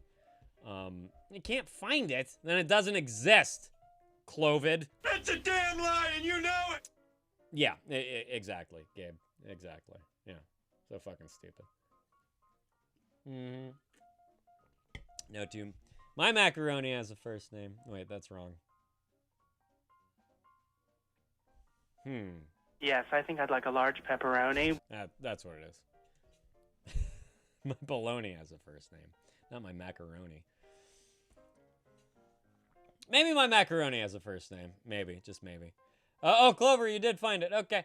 Yeah. Post it over in the Food Frenzy. I'm really curious. And don't tell me that it's like a true dessert or anything. Oh, man. If AK was in here, that brings me back. Brings me right the fuck back. And yeah, I heard about that. I'm thinking there's more to that story for sure, because you don't... No, not at all. Yeah, there must be something more to it. Ooh, Clover, that looks... Yeah. That looks great. I love a baked mac and cheese, for sure. With some real cheese, and it's not... Foxy, help me out here. What's the name of that sauce? It's oh shit. The sauce that goes into like a good homemade mac and cheese. What the fuck is that mixture that you put in it? What the fuck? The fuck is that? Does it start with an M? What the fuck is it? Come on! Oh god, you have to. Yow! Some culinary student you are, Jesus. Get out of here, you bitch. No help. Spoon. I just got home from trying to donate plasma. Oh god, but I got turned away because my veins are too small. No, it's not Velveeta. Bechamel. Thank you, Jen. Just coming on out with the fucking answer. Hi, Jen. Whip me into shape. Thank you so much for that. I hope that you had a fantastic Thanksgiving. What did you do? Jen, did you go down to Fences fam? Hang out with Chris's clan? Or did you see your own? What's up? What's up with that, huh? I hope that you had a nice one. And by the way, thank you so much for all of your help over the weekend. Is that when that was? Well, maybe you can minor in macaroni, Foxy. Huh? Jesus. Priorities, lady. NSP? Who's NSP? Who's NSP? Nay? I'm really trying here. Ninja sex... Okay, yeah, I would... I'd never have gotten there. Never. I don't know Ninja Sex Party. Do they, like, linger in the shadows and then come out with, like, a crazy riff and then do a kickflip and dive back into the unseen abyss? How does that work? And they're just, like, humping? Just air humping the whole time? Who the fuck is Ninja Sex Party? From Game Grumps. Okay. Sorry. I'm almost 40. You guys? Okay, thank you, Foxy. I don't know. What is this foreign language? Jen, hi. I went to my dad's for Thanksgiving and it was horrible. All football. We did do Friendsgiving on Saturday, which was much better. Excellent. Yeah, that's one of my least favorite fucking parts of... My dad doesn't do it, right? My dad doesn't do it. That whole fucking side of my family couldn't give two shits about football or, you know, like whatever's on. You're there to spend time with each other, right? You're not there to do the same thing that you'd be doing at home, you know? It's so fucking annoying. That's the thing that my mom's brother always did. What's up, Ion? Good to see you, buddy. Whenever he would come over for Thanksgiving, he would like barely say hi to us at the door and just beeline to the living room and pick up the remote and turn on the fucking game. Even when the game wasn't even on, he'd get to the channel to make sure that he was able to catch the beginning of the fucking game when it was ultimately on. But he would just sit there. He wouldn't mingle. He wouldn't go talk. He would just sit there and fucking watch commercials instead of catching up. You know? Beautiful. Fucking beautiful. Ion, I hope that you had a nice couple days as well, my friend. Any new commissions in the works, huh? Huh? Jen, Friendsgiving, we always get like 20-some people together. Ooh, shit, hang on. And write a goofy song. Oh, that's awesome. So we did a cover song of AC/DC's Big Balls. I've got big balls. She's got big balls. They've got big balls. Big jugs. Perfect. Oh, that's awesome. They've got the biggest balls of them all. Did you record it? I want to hear it. Come on. I want to hear it. Bouncy, bouncy. Big jugs. That's great. Foxy, we went to 2 places on Thanksgiving. The second place was his aunt's, and I think she's one of my favorite people on his side of the family. Excellent. That's lovely. Is it someone that you see often, or it's really just like the kind of once a year kind of deal? Yes, we talked about it, absolutely. Twit, Friendsgiving is what you do with your friends, and it's usually outside of actual Thanksgiving Day. You know, because Thanksgiving Day you're typically forced to be with family. So what friends do is they do something on Friday or Saturday or even the day before, just some other time, just to get friends together. Again, just to get those people together that you want to be with and you want to be around. Friendsgiving, you know. So, yeah. On no commissions, I'm painting a lot of things for me. But at the official Insta account of one of the games I paint, shared my stuff, which was cool as fuck. Okay, cool. I'm gonna... I follow you. I follow you on Instagram. Please repost your handle if you want more folks to follow you on Instagram. I'm just never on Instagram. Sorry. I'm sure it's cool. I'll go check it out when I'm done. I'll check it out in, you know, a week or so. Yeah, Clover, it's great depending on what your circumstances are, right? If you have a bunch of family that you just do not want to be around, Thanksgiving can really suck. What's up, pool boy? How you doing? Good to see you. Cheers to you. I hope that you have one open, and it's a reasonable time wherever you are to have one open. How about that?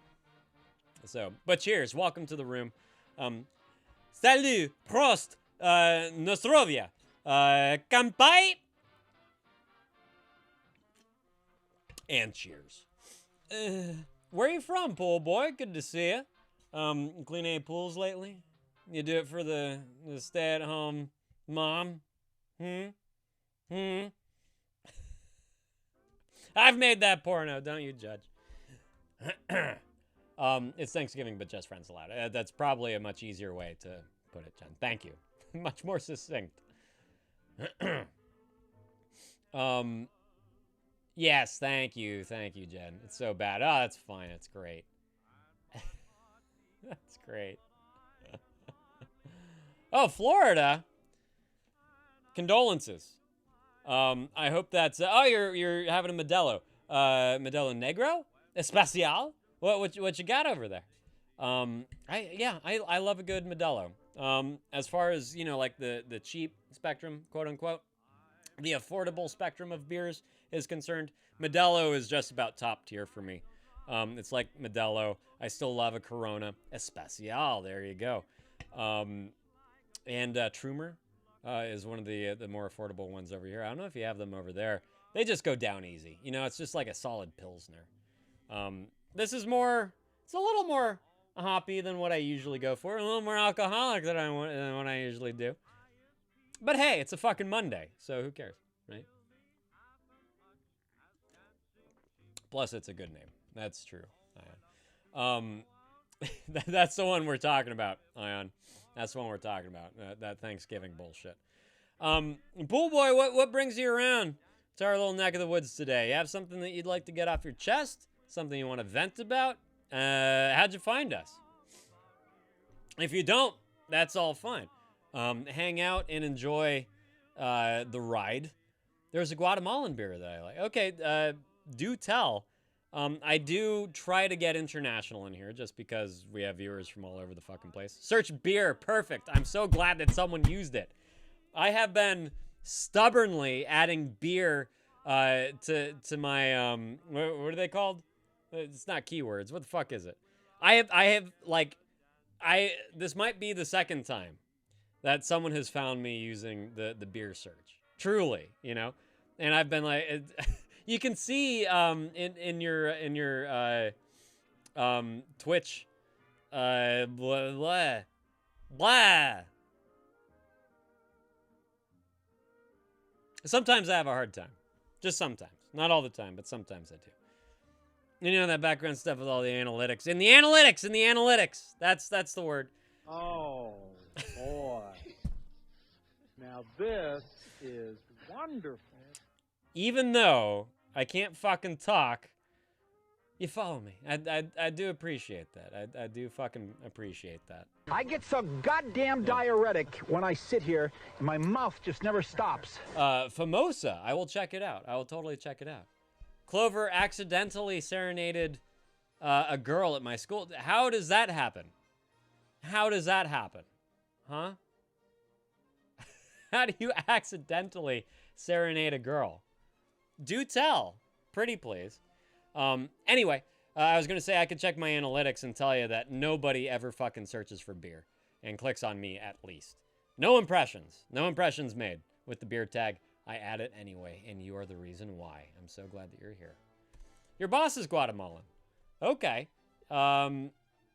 Did he introduce you to the Famosa? Is that how you know it? I'm fortunate enough to have a fairly international beer store just down the road from me. I'm going to go look for it. Yes, awesome. Is it easy to get in Florida, or did he, like, you know, bring it back from Guatemala after a trip one day? You know? Perfect, Clover. Yes, do join the VC. Pretty please. That's awesome, though. I love trying out new beers. So that's really exciting. I was just down in Mexico at the beginning of November, and yeah, just trying out all kinds. They have some pretty awesome craft beers down there that I was really excited to see. I did not want, you know, they had Modelo. I can get Modelo any fucking day of the week up here. They have Corona. They had Pacifico and all the fucking regulars. But they had some really good craft beers down in Mexico. Superbock at my international beer store. I know that they have some Bocks. I don't know if they have any Super Bocks. Is that a brand, Dion, or is that a style?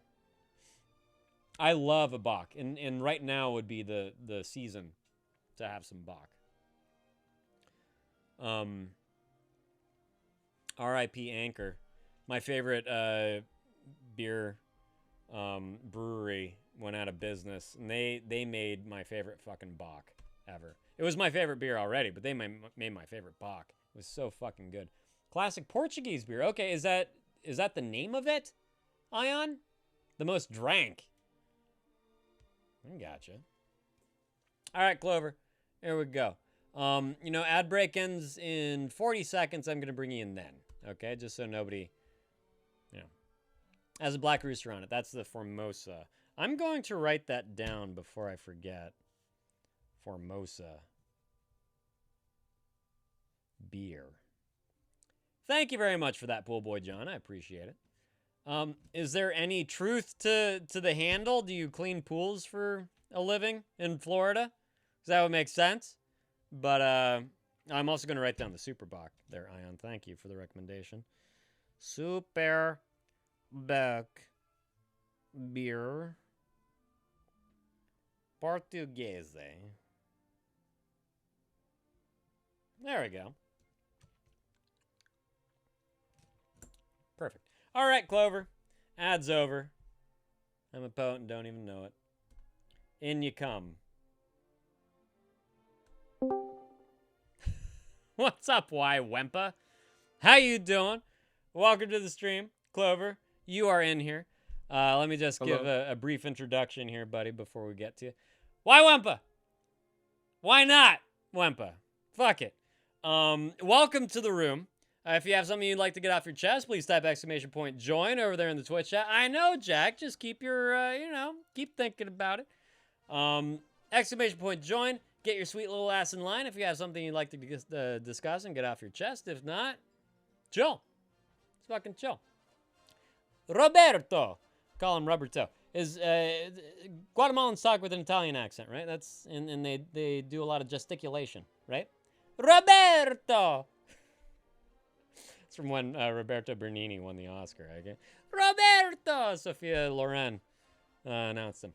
Anyways, hi, Clover. Hello, Pint. Hi, how are you doing, man?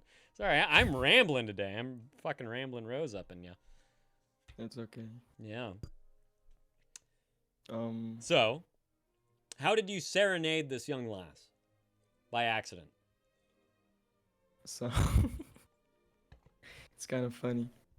At my school, in recess, there's like a room, the music room actually.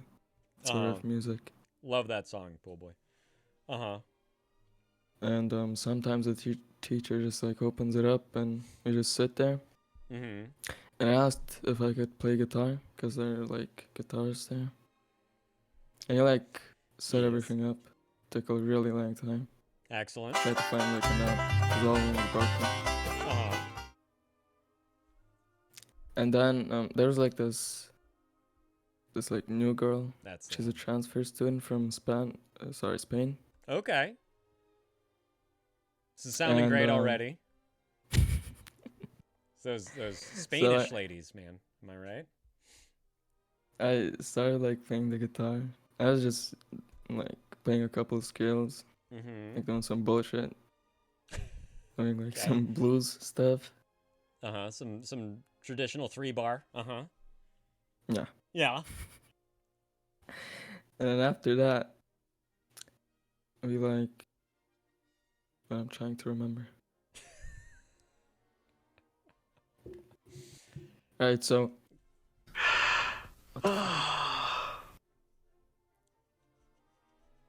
Oh, she came up to me and she was like, I play guitar too, I play like flamenco or whatever. Like, oh. Did she was bust like, out her castanets? Like a crab? Nah. Welcome But back, she told me like my playing is great and stuff. Nice. And she was being like really touchy.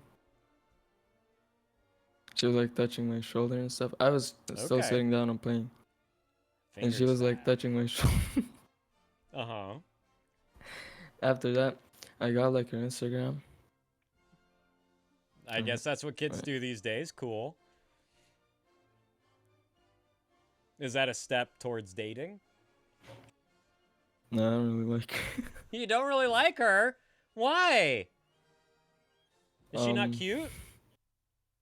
She is, but like, I don't know, she's kind of annoying.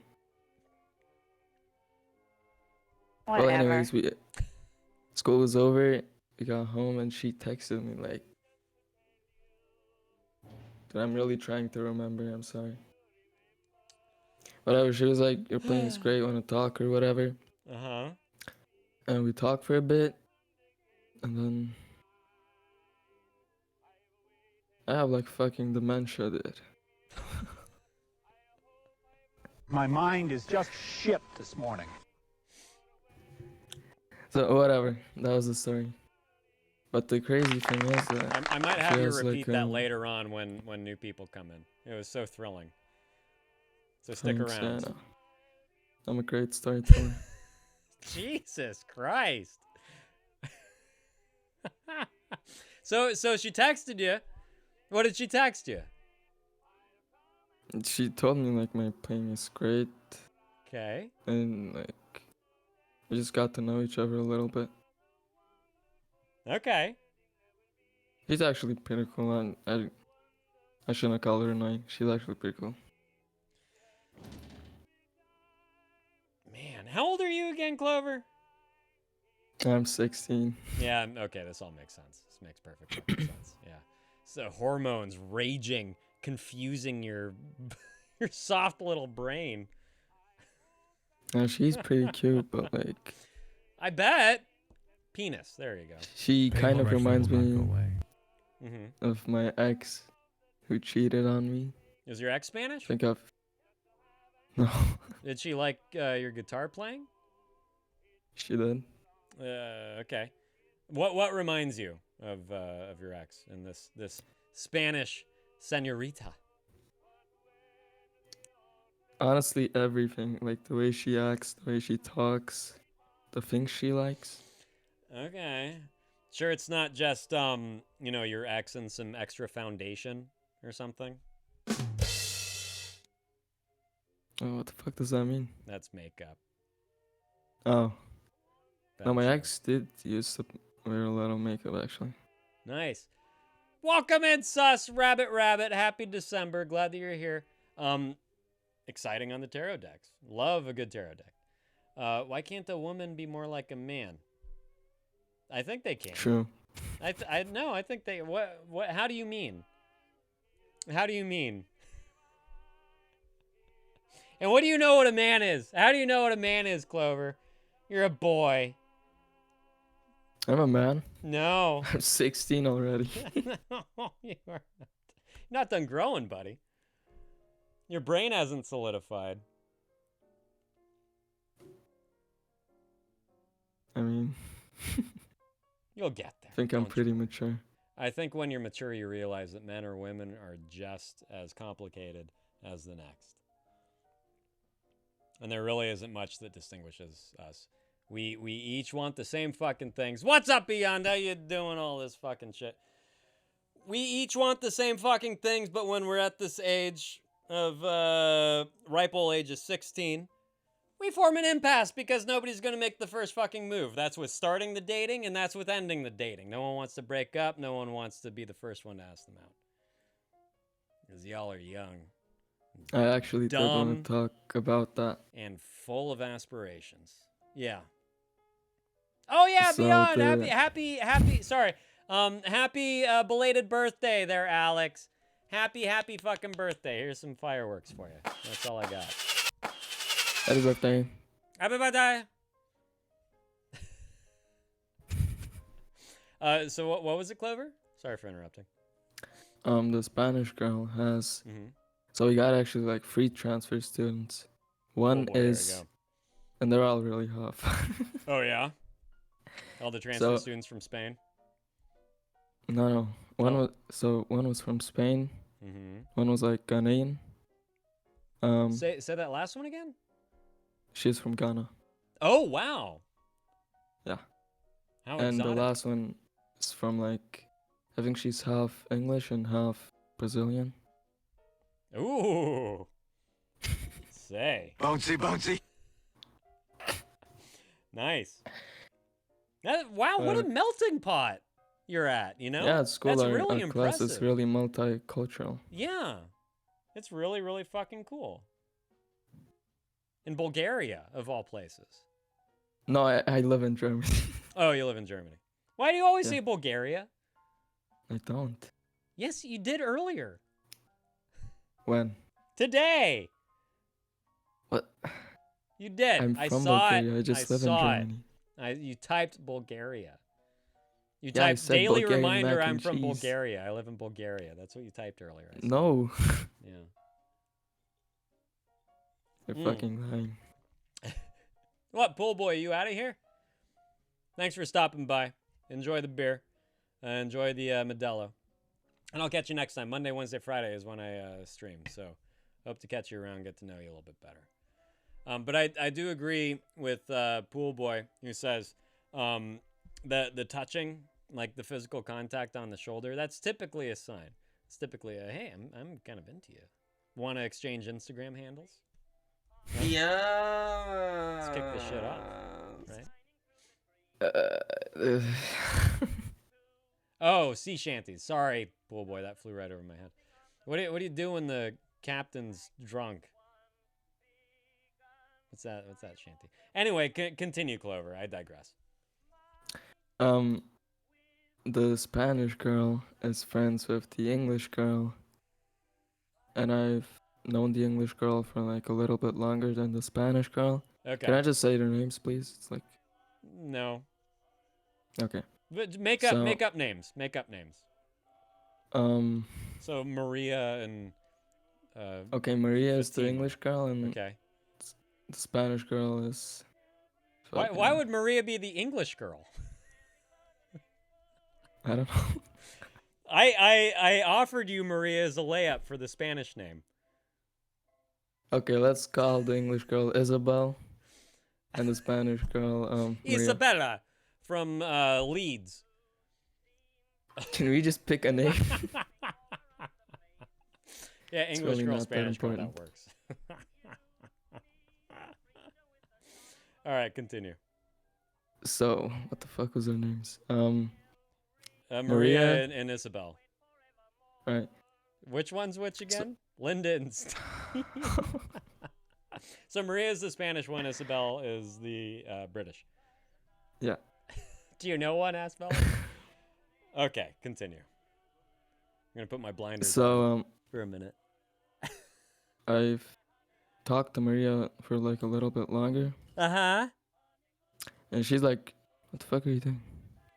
Put my blinders on so I won't be distracted by the chat. Olay. Oh, okay. Yeah, so you talked to Maria.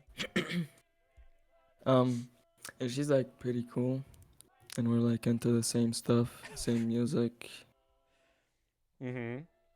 That's cool. and she's like kind of best friends Spanish ones in with Maria, Uh-huh. so it's kind of awkward. Okay. What the fuck should I do? Well, are you interested in both of them equally? No. Ryan, good to see you. No, okay. So I don't know what the problem is. But we're in the Just same 'cause they're class. friends. Yeah, who cares? You're only going to date one of them, right? If any?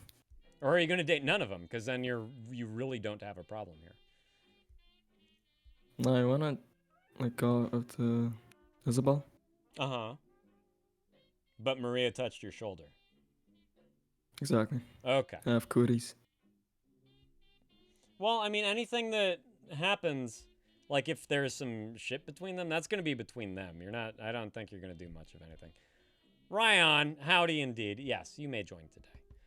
I mean, go just like try to date the one that you want to date. It's also possible that she's not going to be interested, you know? True. So why don't you cross that bridge when you get there? But how will I get there? Do you know how to ask a girl out? Francesco, good to see you. Do you know how to ask No. a girl out? No, you don't? I know how to ask a guy out. You do know how to ask a guy out. It's the same fucking thing. It's exactly the same fucking thing. Except asking if you want to go pump some iron at the gym, you ask if they want to go get dinner. And a movie, maybe. Is a lady available right now so we can do a little role play with young Clover over here? No, I'm good. No, let's do this. Stick around, Clover. Nay, Ask Bella, one of you guys, Jen, one of you want to jump on in here and we can role play a little bit with young Clover? Get his feet wet a little, huh? It's exactly the same. There's really no difference. Yeah. If one of the girls smokes, pick her. Is that what you're into? Oh yeah, fucking Isabel, she's the British one, right? She Uh-huh. smokes. Oh yeah. So you're into that. Yeah. Yeah. Ask her if she wants to step outside and take a quick smoke break. Get to know her a little bit better. Just slide in that question. What are you doing this weekend, huh? Isabel from Leeds.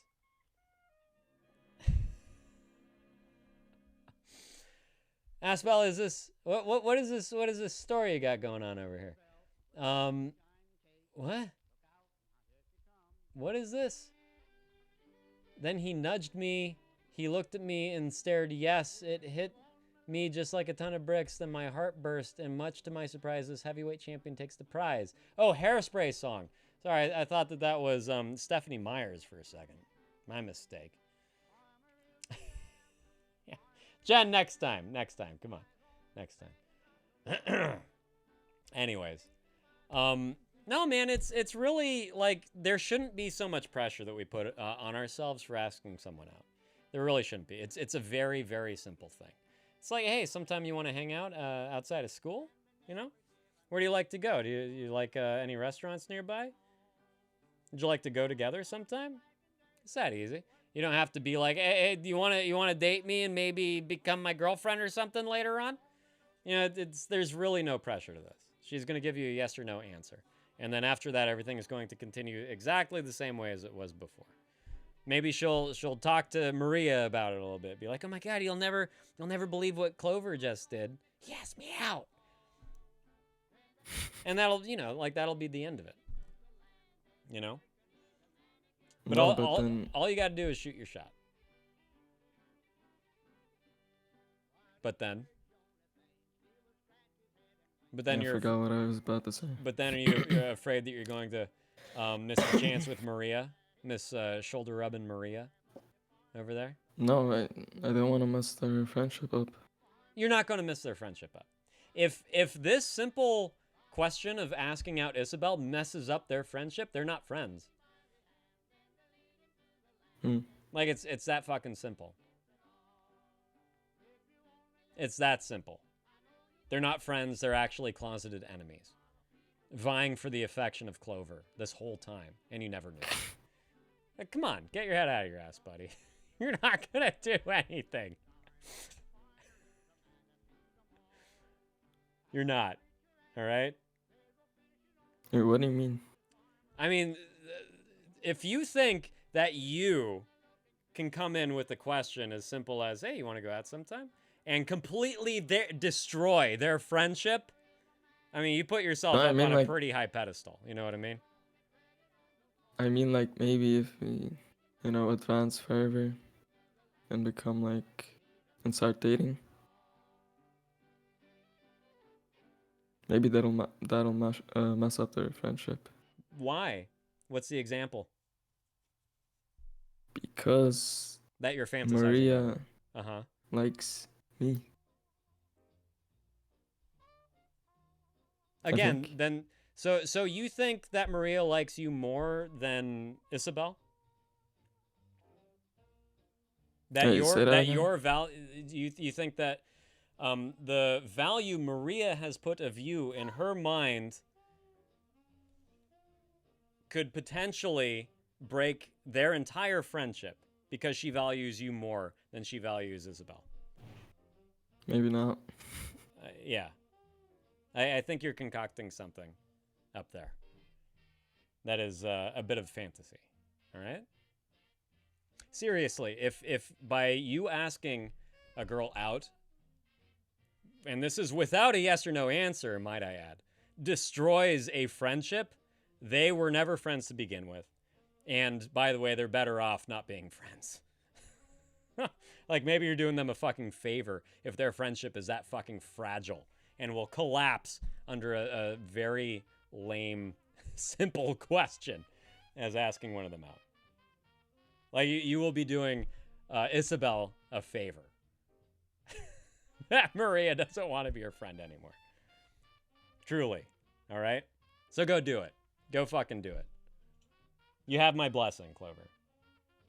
I'll do it next week. There you go. Let us know how it goes, huh? Sure. Pool boy, let's hear some of your pickup lines. Clover, you can be like, hey, Isabel, I'm glad I brought my library card because I'm checking you out, girl. Yeah.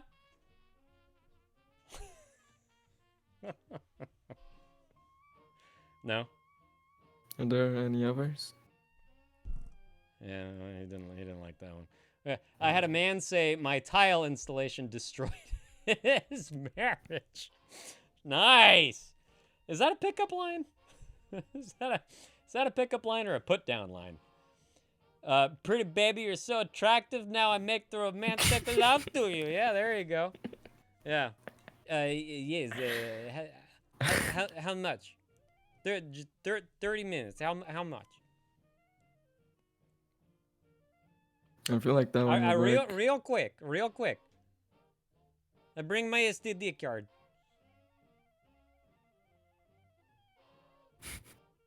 It's not Borat. It's a made up character.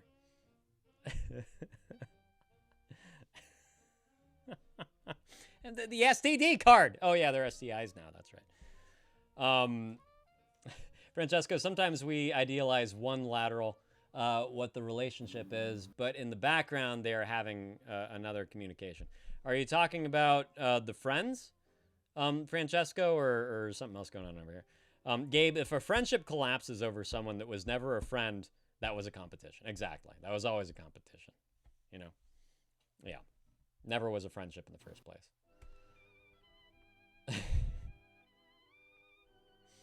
Oh, Zensuke? What are you talking about? If you want to remain single forever, listen to what I have to say? Excuse me. Excuse me. So good at getting married, I've done it twice, buddy. Come on now. Oh boy, what else did I miss? What else did You I married miss? twice? Yeah, once divorced, buddy.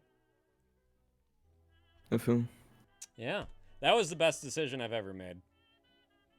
Getting divorced. Truly. Greatest invention known to man. The divorce paperwork. Really is. Gabe, and if you're so worried about destroying that friendship, don't date neither of them. Well, I mean, you know. Again, if Clover can come in and ask one of them out on a date and it destroys their friendship, once again, this was never a friendship. It was never a fucking friendship. Ever. In the first place. And it deserves to be obliterated.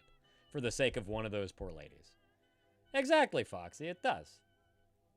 Oh, there you go, Jack. Good on you, buddy. You'd only marry for money, huh? Those MILFs are out there. Do the, pick those tile jobs appropriately. Truly. Marriage is scary. Yeah.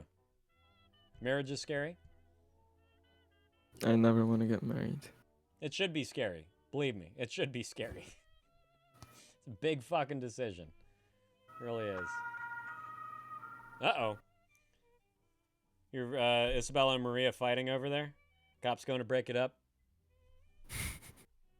Shit, fuck. Why didn't...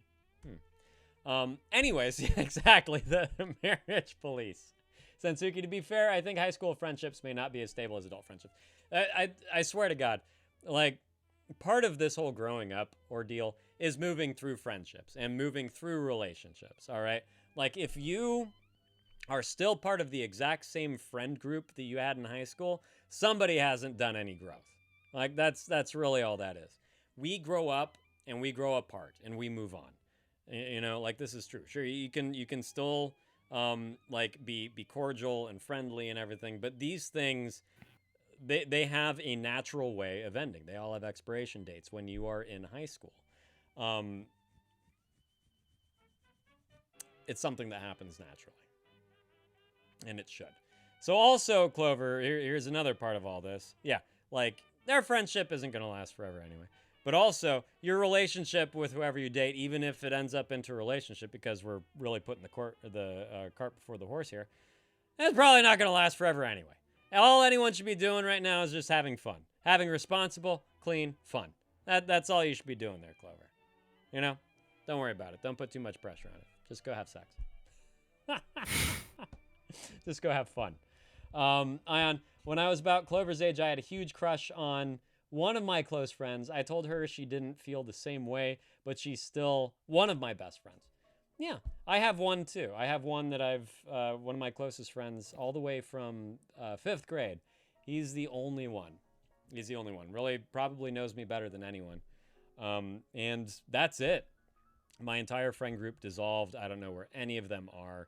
I don't know where any of them live. I don't know anything about them. And neither do any of them of one another, you know. Lil Fuck is a good rapper name. That's a good one. I might make that my next name. Lil Fuck? Yeah. Yeah. Oh, that's a good one. Any rate, what do you think, Clover? You're gonna ask her out next week? Where would you even go though? Isabel? No, I'm asking, like, not asking, but like just thinking what we would do. Just ask, you know, like, what are you doing this weekend? You got any plans? And then if she Yeah, says... but like, when we go out. Yeah.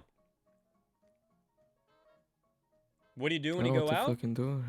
Something really, really simple that isn't a huge commitment in case it's really uncomfortable or something. You go out for food. You go out for a movie. You know, go out and see a show. Look up and see if there's any live bands playing. Oh, I know. You know? Yeah? I saw her post like something about records once. Okay. I guess we'll go to like a record store. There you go. Go to a record store. And if she likes records, then she likes music. Perhaps there's a live band playing or something, you know? I think that's a fantastic idea, going to a record store. Good idea. And maybe, you know, a place that has a cafe nearby. You can get some sweets afterwards or something, you know? A croissant. Or a piece of cake, a cupcake, something. There is actually a cafe near the record store I was thinking Perfect. about. There you go. So you got something for before and after. Yeah, exactly, Gabe. Just walk. That's something to do. Something So really, fucking scared. it's low pressure. No, it's fine. It's really no big deal. It's really no big deal. Once you, how many girls have you asked out, Clover? 2. 2? And how did that work out? Boba, good idea. I mean, we like got into a relationship. We started dating with both of them. Both of them. It worked out both. So you've asked out 2 girls in both times you started dating. Yeah. You have a 100% record, Clover. That doesn't mean anything though. It means that you haven't been rejected yet. So you must be doing Yeah, but something there are right. only 2 samples. Yeah, I know that it's not a huge pool of examples to pull from, but still, you must be doing something right, don't you think? Maybe it's just my long, luscious hair. I don't There you know. go. That's something for sure. That's something for sure. Well, you go do it, all right? And you let us know how it goes. Okay. All right? Godspeed, young Bye-bye. Clover. Bye-bye. Get out of here, you bitch. 2 is way better than 0. That's right, Gabe. Yeah, pool boy, you can't have long hair around belt sanders, can you? At any rate, Ryan, you still out there, buddy? Ryan. Paging Mr. Ryan. Almost 3 what? Calls today? What are you talking about? Almost 3 what? New Bloso. Oh, almost 3 successful asking outs? Is that what you're talking about? I hear you. Sensuki, you ask politely enough, someone will for sure take you out on a date. Jack's in Canada. Right? Jack isn't picky. Right, Jack? And I do like that kind of thought, Francesco. The trick is to think it will not work from the start, so don't have expectations. Yeah, that's a good one. Okay, there you go. Yep, send them my way, Ryan. And in the meantime, Nubloso, if you want to jump on in here, keep me a little company, and then we can get to, you know, your story, your ordeal of what happened. Was it over the weekend? So, yeah. Oh, and Francesco's in here, by the by. Oh, Jack, yeah. Yeah, it's all right, man. You're going to ask out the right person one day. You really are. I've asked out way too fucking many to count. Rarely ever works, right? There you go. Zensuki's a cheap date, buddy. I mean, you could probably get a croissant from the back of a cafe after they close, you know? They got to do something with all the leftovers, so. Road trip to Zensuki's house with some croissant trash. Hey, buddy, how you doing? Oops, I was muted. Oops. What's up? Oh, You no. let me know if the microphone sounds weird, yada yada, you know the drill. Yeah, I certainly will. No, Ryan, you are up. And Nublosa, I know that you're on the clock. We don't have to do it right now. But if you want to just hang out, I always love having you hang out, you know. Yeah, I have some time. Okay, but cool. I also have a time limit, but it's okay. Yeah. If we're reaching my time limit, I'll let you know. You're fine. Let's do Ryan first. For sure. Mm-hmm. Hit us, Ryan. Hit us hard. Hit us fast. Hey, Jen.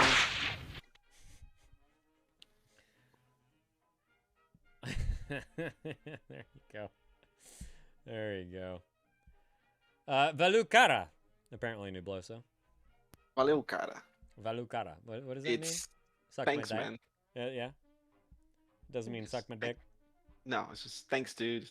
Oh, gotcha. Chummy. The safe word is granite.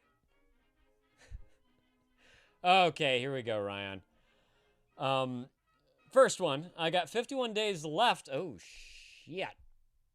I got 51 days left of my service, and I'm getting many offers for extending it in different roles. I'm really lost about it because I got shit I need to do. Driver's license, medical shit I've been postponing that might greatly affect my quality of life, and generally getting a job / traveling for a while, eventually deciding what to learn in uni, and so on. Jobs outside of my field are better money, extending my contract is easier to get, and better job opportunities in the future, but the minimum is signing for another year. I don't know if I can. I don't know if I can keep going. I don't know if I can get out. Oh, thank you, Francesco. I also told my mom I don't want to live 2 days ago. You just told her that. You came out with that. So that happened. She wanted me to go to the extending role showcase, really, and I don't know. I just spilled it like, Mom, I'm doing kind of shit. I don't know if the Army is the place to be while I try and fix it. I think really fucking yeah, I mean, dude, this entire time that we've known you, you have not painted the Army as a place for you. Ever. This entire fucking time. It's been dangerous for you. You don't have a support system. You don't have a support network. You don't have people that are there in your corner looking out for you. Nobody should, to be honest. Right? Yeah, absolutely. Nobody should. And Ryan, I mean, like this entire time, I've silently been kind of counting out the days when you can get the fuck out and live your life to the fullest extent that you possibly can. What's up, Hippie? Good to see you. Welcome in. And you know, I really think that you putting travel in there as a potential priority, something to pursue outside of the Army, I think that that's a fantastic place to start. It really, really is. That's right. That's right, Hippie. It is delicious. I'm almost done with my first can. Now I'm done. Ryan, I mean it when I say I don't want to live or do anything. I want to lay in bed in a dark room and see no one. This is what happened between my high school graduation and draft, kind of scared, being left to my own devices again. I hear that. Cheers indeed. But dude, I swear to God, when you have not been living for yourself, and how long have you been in the Army? You haven't been living by any of your rules. You haven't been living by your pursuits or your interests or anything. You have literally been living for the sake of something else. For the sake of something else that you really have no connection to outside of the place where you were born. That is hardly a reason to live. You know what I mean? When you're out and you have that option, you have the choice, you have the control as far as where to go, what to study, who to see, what to do with your time, I think you will find that living is very possible. It's something that one can actually pursue, as opposed to being stuck for 2 fucking years in the situation. T, missed you as well. I'm so glad that you're here. Thank you very much for the follow there. It is, right, Pool Boy John? And I don't know if you have any experience with the Army. I do not. But as far as everything I've witnessed, every book you can read about being in the Army, every movie, everything, it's a little bit just like being a cog in a machine. You have no identity. You have a number. You have this specific role to maintain the well-oiled functionality of the group, of the platoon, of the squad, of the fucking Army for the sake of the country. Nothing is for you. Nothing is for the sake of everything else, right? You don't have also, a say. Yeah. Let me just correct you. It's not for the sake of the country. It's for the sake of the government. In a lot of, yes. That is very this whole true. this whole thing about I'm fighting for my country, that's bullshit. Yeah, you're absolutely right. You're fighting for the richest of the rich that control the government, right? They say that so you can feel better about it, right? But exactly. You're not fighting for it. Yeah. Yeah. You. Oh shit, T. Oh no. Oh no. I'm sorry. I'm sorry. But yeah, you're not marching shoulder to shoulder with Jeff Bezos's kids, or Musk's kids or something like that. At least not around here. I'm sure it's the same in Israel. You're not shoulder to shoulder with the wealthiest of the wealthy, right? It's not bullshit when you live. What are you talking about? What did I call bullshit, Nubloso?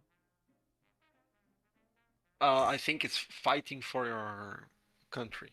Oh, yeah. I don't know.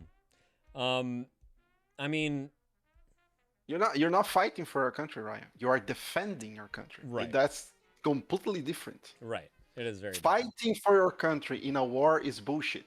That doesn't exist. Right. Don't fight for your country. You defend your country, and that's a complete different story. You're absolutely right, Nubloso. Exactly, Jen. Ryan, you've done your time, I think. While it was an upsetting experience, you knew what to expect in the Army, and there was a slight comfort in the regiment. While it's really scary to go into the wide expanse, new opportunity, I think you can find a much more fulfilling life outside of that. I think purpose lies outside of the Army, especially for you, Ryan. T, it's absolutely every job ever, just so you have the possibility of being right in a kill or be killed situation, 100%. Yeah. Yes, exactly, Francesco. That's knew I invited him in for a reason. Yeah, T. So Ryan here, he's in the Israeli army. Believe it or not, he's our one and only Israeli viewer. He's been here for a long time, and it's kind of, in a lot of ways, Ryan, been kind of the same old story. You fucking hate life, and a lot of that is due to the fact that you are in the army, and it's something that you must do. And it's been 2 years.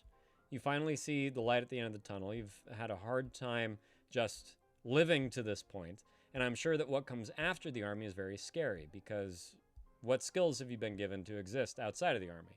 You've been given the skills to exist as a killing machine, right? I'm sure there are, Pool Boy. I would not be surprised at all. Very much fighting for our people when we're under active threat. Right, so defense, right? Yeah, that's called defense. Yeah. I think the problems of Nubloso are that he is very smart and go deep in the thoughts, which can set up trap of the mind sometimes. Well put. I don't see that as a problem. My mind is just shit this morning. I get what you're trying to say.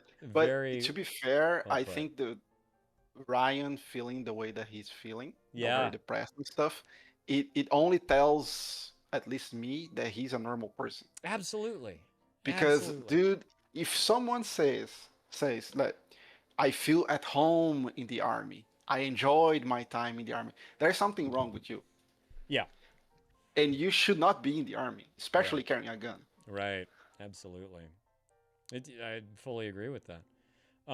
Nubloso, what would you do if Sao Paulo was under attack? I would spread my butt cheeks. You've been thinking about that for a while, huh? You're hysterical, dude. Thank you. Thank you. I love that one. You liked marching, Pool Boy. Interesting. How many years were you? You can do that as a scout. Say again? You can do that as a Boy Scout march. That's true. Yeah, while you're tying knots and whittling sticks. Yeah. Absolutely. Maybe like if we try to reach like really, really far, maybe some of the discipline could be good in some form or way, like some aspects of the discipline that they teach in the army. 4 years. But I think it will still be kind of a stretch. Yeah. But maybe there is one or two aspects of the discipline part that could be good, but still. Right. I think it could be good for like troubled youths, people that lack structure in their lives. I think it could be really good. But like we have an all-time low as far as enlistment is concerned. And that's, save for the places where you must, like Austria is what T's saying. it's yeah. I mean, people hate war, you know, more than ever, and it makes fucking sense. It's horrible. There are only innocent lives that are lost in war. That's it. Yeah. You know, that's it. T saying Austria still has compulsory military service as well. Germany has gotten rid of it, but it's in the making that's coming back. I'm glad I'm an Austrian citizen, so I won't be drafted in Germany, and Austria only does male drafts. I gotcha. Around normal service for dudes is 2 years and 8 months, and I got a shortened. Oh, you got yours shortened for 2 years because of your medical shit. Yeah. I get a lot of shit for that. I also kind of give myself a lot of shit for that. You shouldn't, man. Like, this is not for you. You know, it's really not for you. And just speaking of, you know, like saving your fucking life, I really think that you got to get out sooner than later, for sure. I feel shit sitting next to my cousins who were jumped in the Kubitzen attack on October 7th as first responders. Kind of fucks with my self-esteem. It's not, dude, war is certainly not for everybody. It's like, I would defect. You know, like Nuff said, if I was drafted, if I were drafted into the fucking army, I would flee. I would go AWOL. I would disappear. I really Dude, would. I would cover myself in branches and lay in the mud. I don't believe in war. You know, the younger brother of a friend of mine, not a really close friend, but a friend of mine, his own younger brother, he was kind of drafted. You know, he was being prepared to be drafted. The guy said like, "Oh, you will be drafted," so he had to like prepare for it. Yeah. He broke his arm on purpose, so he wouldn't go. Yeah. One thing that was really common over here were like trigger fingers getting cut off for a time. Yeah, you know, people they hurt themselves. I would do that actually. Yeah, I would. Yeah, no, I would too. Absolutely. Yeah, nobody wins in the war. Exactly, T. There are no winners ever. Actually, there are winners, but I guess when you're fighting the Nazis. No, the winners are the corporations. Let's put it like that. But everybody loses. Yeah. Oh, both sides. Broke your pussy bone, did you there, Pool Boy John? You mean vagina? I'm so sorry to hear that. Yeah. It's true, Jen. He really is much too hard on himself, isn't he? That stems from your environment for sure. You shouldn't blame yourself for something like medical issues. You shouldn't blame yourself for medical issues. You shouldn't compare yourself to others that, you know, like have it in them as you may see it. It's not fucking fair. It's not for everybody. It's not for you. And honestly, it's not something that I wish for anybody either. You know, it's one of those factors of life that for a lot of us we can't control, especially when we're forced into a draft. We're forced into the army just growing up. We hit that age and we must enlist. But that doesn't mean that everyone just like has to accept it. You know, you can still fight it in your own silent way. You can still get through it and plan for what comes after to the best of your abilities. You can stay focused on, you know, your soul and everything that matters to you outside of what you're given within the military complex. It's harsh as it may be. I would hate for my brothers to be sent out. Yeah, absolutely, Foxy. I worry about that. You know, Pool Boy joined after 9/11.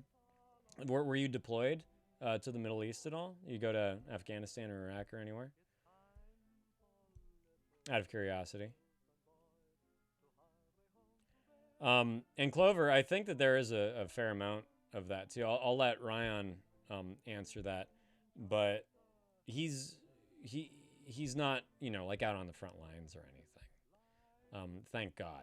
But still, thank God. Yeah, still under threat of shelling, you know, drone strikes, things like that, on a day-to-day basis. It is a very much a defensive position, and on the what's it called, like mess hall duty, that he's a part of. Never deployed. I hope you're, you know, I'm glad, Pool Boy, that you were never deployed, hardly knowing you. I'm glad that you never had to fly out there and see action and be a part of another losing war. Fucking crazy shit, man. Right, I'm a comms tech. My battalion does two things. Basically working with the Iron Dome so we don't die due to rockets. Alerting the country to incoming attacks, sounding the alarm, and helping our dudes to shoot more accurate, which, the way I see it, makes you hurt less innocents in a way. That is very true. That's a solid silver lining to see to your duties. Greater accuracy means less innocent bystanders, right? That's hard to argue that, you know, war isn't anything but innocent bystanders. T to Clover, you can absolutely do a conscientious objection to military service or refuse to bear arms in a lot of military services. In some countries like Israel, it's really complicated though. And even here, when the draft was occurring, you needed documentation, and you needed a lot of documentation over the course of years. You needed photographs and newspaper articles, and you had to really prove the point that you were a conscientious objector. And that's, you know, something that if you're drafted at the strike of 18 isn't necessarily something that most people have, you know. Pool boy, my last year I lost my security clearance because people said I did drugs in high school. Who the fuck were these people? Yeah, and did you? Exactly. That was going to be my next question there, Bless. Is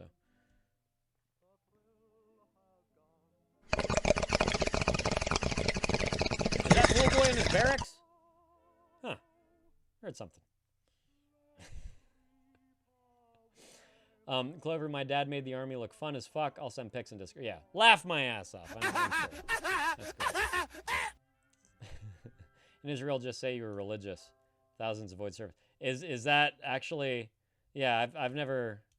Right. Yeah, absolutely. I've never heard religion coming between an Israeli and their service to their country. Yeah, it'd be cool and all too easy. I'm sure that the army would be barren, you know. It's not a simple lie. I'm sure, yeah, Ryan is being Orthodox, you have to prove that, like all the documentation, your bar mitzvah, whatever, you know, bris, it has to have to go all the way back to circumcision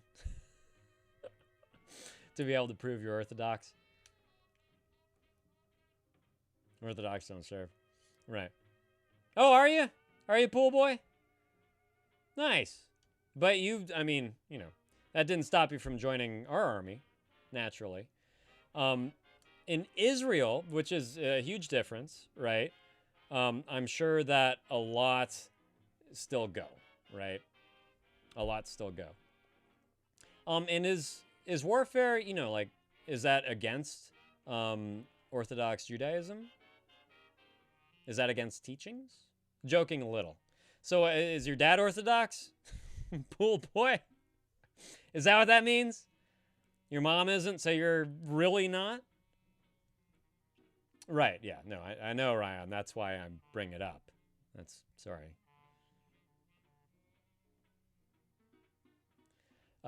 T, it's like telling the U.S. I don't make enough money to buy food, so I shouldn't pay a ridiculous amount of taxes. And you getting out of it. Right, yeah, exactly. It doesn't happen. That doesn't happen. Oh, you're Southern Baptist. That is a far cry from Orthodox Jew. Just saying. Or are you saying you're Orthodox Baptist? If you are, I've never heard of that before. No, they just argue they can't practice in the system. Interesting. Okay. Okay. So because of that, they cannot join because they cannot be. That's fine. I love it. I love it. You're all good. Uh-oh. Choking on your own coughs. Nay. Get some water. Get some drops. Get some tea. Get something going to help you out. Yeah. Exactly, T. Nay's sick. Snack's sick. I'm getting over a cold. Something going around. Even though we all live in different countries. Something going around. Get some tea. Good'n. At any rate, Ryan, I sincerely hope that whatever decision you do make, you sit down for a long while and you think about it before you make it. Do some good old-fashioned pros and cons lists. You know, I'm sorry that you don't have, you know, the support or the advice of a mother who will listen to you and understand your plight. You at least have the semblance of a support system here. Whatever decision you come to, we'll help you navigate through that. We'll listen to you. We'll support you in your decision. But I do urge you to really weigh your choices, and not only your choices as they are, but give it a long look. You know, I've been thinking about it for a year. Yeah, have you done a pros and cons list? Seriously, good old-fashioned fucking list. Slice T-chart, pros, cons, and start writing down that shit, sincerely. For each, for staying in and for leaving. 2 different ones. It scared the shit out of her. Well, good, she should be scared. She should be scared. That's the right reaction. That's the right reaction. So hopefully she steps up, you know, the support a little bit. Hopefully she's there for you a little bit more often, and we'll listen to you and we'll check in and we'll ask, how are you doing, Ryan? You know? Yeah. Oh, there you go, Nay. I'm glad that you're doing something for yourself. Eating gingerbread pretzels because it's salt and ginger. That does sound yummy. At any rate, Ryan, yeah, I also want you to look at the long look as well. Do a little, you know, like where you see yourself in 5 years. A little something like that. And if one decision over the other supports what you envision life to be like in 5 years a little bit more, that may make your decision a little bit easier. Hovered over you for 3 hours. Was that nice or was that annoying? Given everything that you've experienced these last 2 years, you know?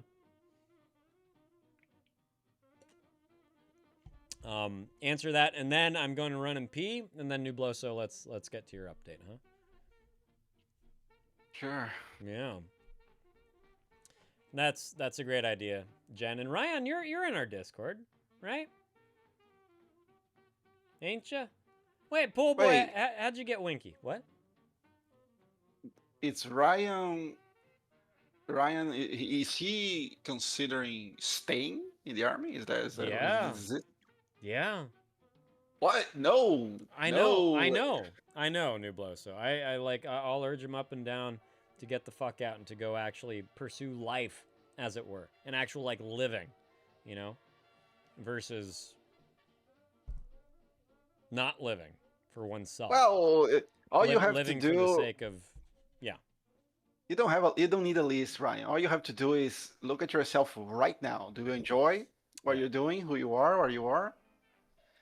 Yeah. Apparently not. Otherwise, you wouldn't be here. Right. That's it.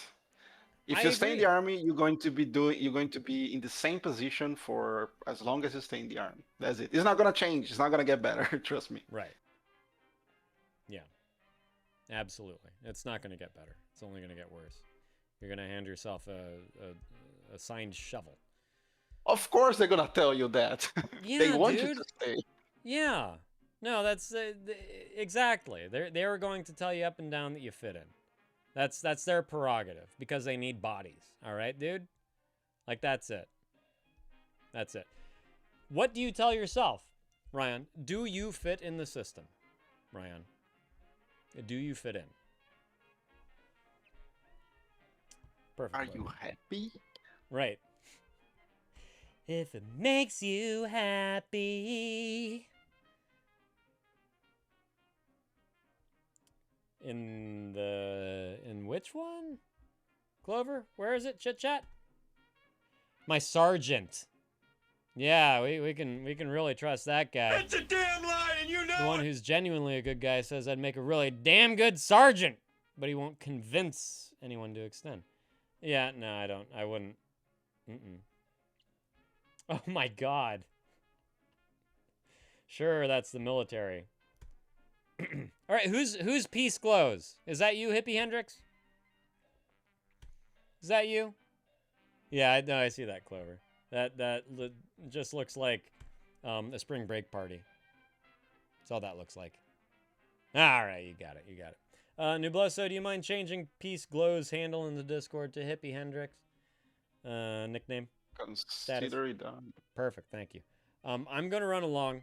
Ryan, I think that you have a little bit of work to do, right? I think you got to make some lists. And I think you got to give yourself a bit of a long look and see what's up. And ask yourself if you truly fit in. Everyone else be damned. Sergeants, privates, family, everyone be damned. How do you feel about being in the Army? And that's your answer. On that note, I'll be right back.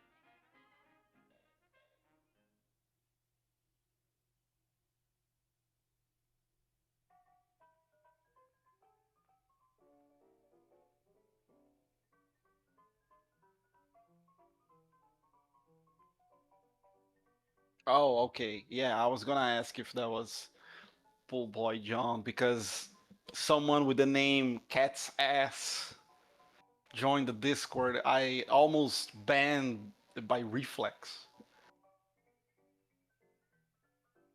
You changed the name.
All right. If you're just joining us and you have something you'd like to talk about, please type !join over there. Get your ass in the queue. We'll get to you in due time. But first, we're going to get to Nubloso, who has a little update for us. So, Nubly, where do you want to start, man? Oh man. Yeah. Let's try to make this quick so I don't have to. Yeah. And then Hippie, you're up next. So, I woke up to some great news the other day. That's sarcasm, everybody. Yeah. Yeah. Didn't expect my Friday to start that way. Stuffy, it's good to see you, buddy. No shit. So I received news that a years old girl that is one of our students in our private school where we teach English. She jumped out of the sixth. I hate this word, dude. Sixth. Floor number 6. You're right.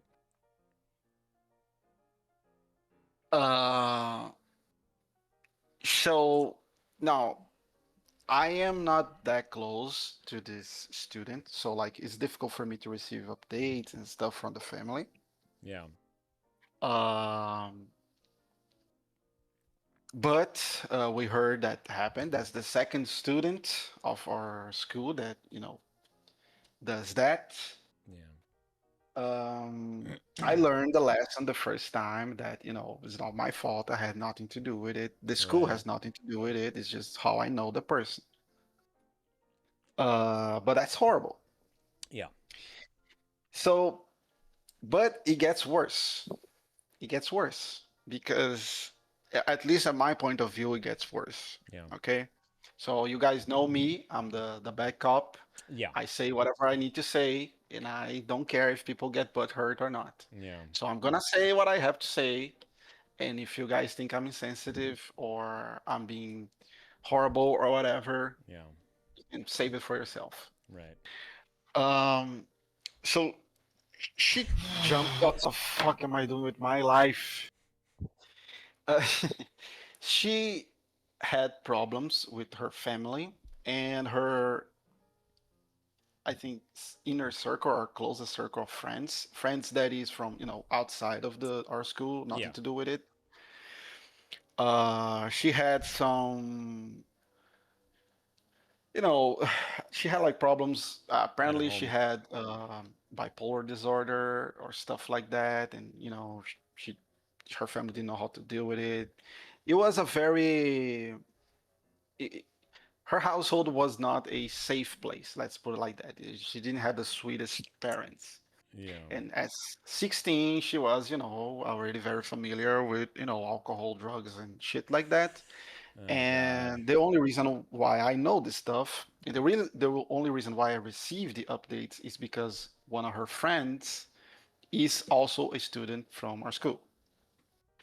Gotcha.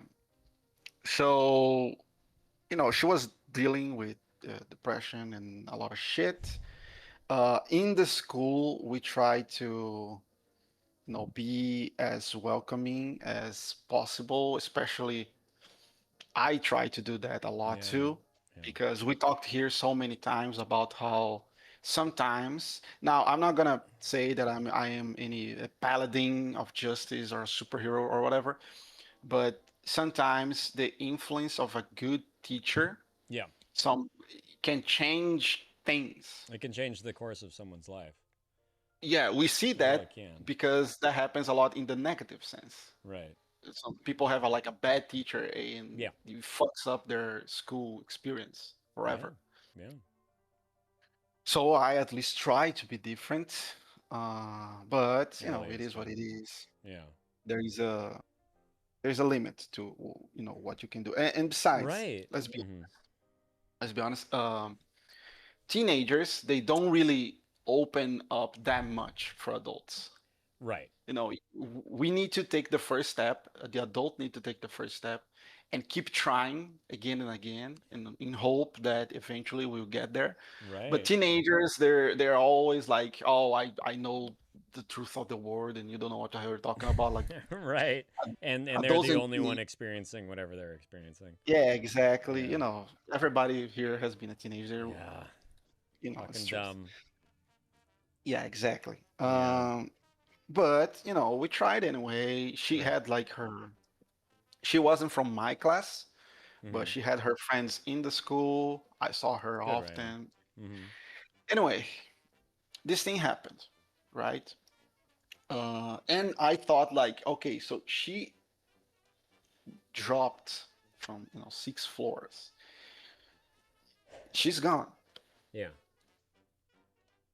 But turns out she's not dead. And that's the bad part. That's the part that I said that if I'm sound horrible saying, it is what it is, because she actually survived the fall. Oh, God. She fell on top of a car, and she fell. She spun in the air and she fell on her back. Oh my God. And she is alive. I don't know if she's awake. It's the last update that I received, she was not awake. I will go to school today. I have to work there. So I will ask the friend if she goes to school. Maybe she's in the hospital or whatever. But last time I got an update, she was not awake. But the doctors did confirm that she, shattered. She destroyed her spine in 3 different places. Oh, fuck. Okay. So if she wakes up, now the doctors cannot be 100% sure until she wakes up. Sometimes miracles happen or whatever. But the way things go normally, is that if she does wake up, there's a chance that she won't survive the wounds or whatever. But if she does wake up, big chances are that she will be paralyzed. Right. Fully paralyzed. Right. And that I think that it's fate worse than death at this point, because if it's a car accident, if you were in a car accident, a random event of fate, that's a different story. It's horrible, it's sad, and you're gonna be depressed for your whole life, but that's a different story. When you do this to yourself, I agree too, Jen. I do. When you do this to yourself, now, yes, we can go into the tangent that she was pushed to this because, reasons, but at the end of the day, she was the one that jumped. Right. When you do this to yourself, and then you're going to have to live with that, right. And she's going to be stuck inside her body. Yeah. She's going to be there, conscious, but she won't be able to move, knowing that this is what she did to herself. That's going to be constant torture. Reminder. Absolutely. It will be torture. It's going to be a horrible torture for her. And, dude, she's 16, dude. She didn't even give the life the chance of, the turnaround when you... No, not at all. Yeah, when you grow up and you become an adult, there's always a turnaround there. Maybe it's for the best or for the worst, but something happens. Right. It's like, oh, shit, that's what this was all about all along. Oh, my God. Yeah, and I'm not, and just to be clear, just to be very clear here, I'm not inputting her the blame or anything like that. I'm not saying that, look at this now. You didn't give life the chance. Now this is the price. Right. No. Yeah. Okay, it's a tragedy. I think, to be fair, I think something like this, at the end of the day, is no one's fault. To be fair, it's just like how things played out. Because even if we say, her parents are horrible, her friends are horrible, she was in the situation, something like this is just... I think the most difficult part to accept is that it is what it is. You look for something to blame because you want to be angry, but this is how just things happened. Right. Right. And again, at the end of the day, kind of past that point. She did it to herself. Yeah. I can't blame her for being in the spot that she was. Right. But it was her choice at the end. And then, of course, so I heard that her parents were a lot of under heat. Sure. Because her situation was kind of obvious, like was kind of open. People knew that they had like a difficult dynamic. So everybody, not just for the school is not involved in this.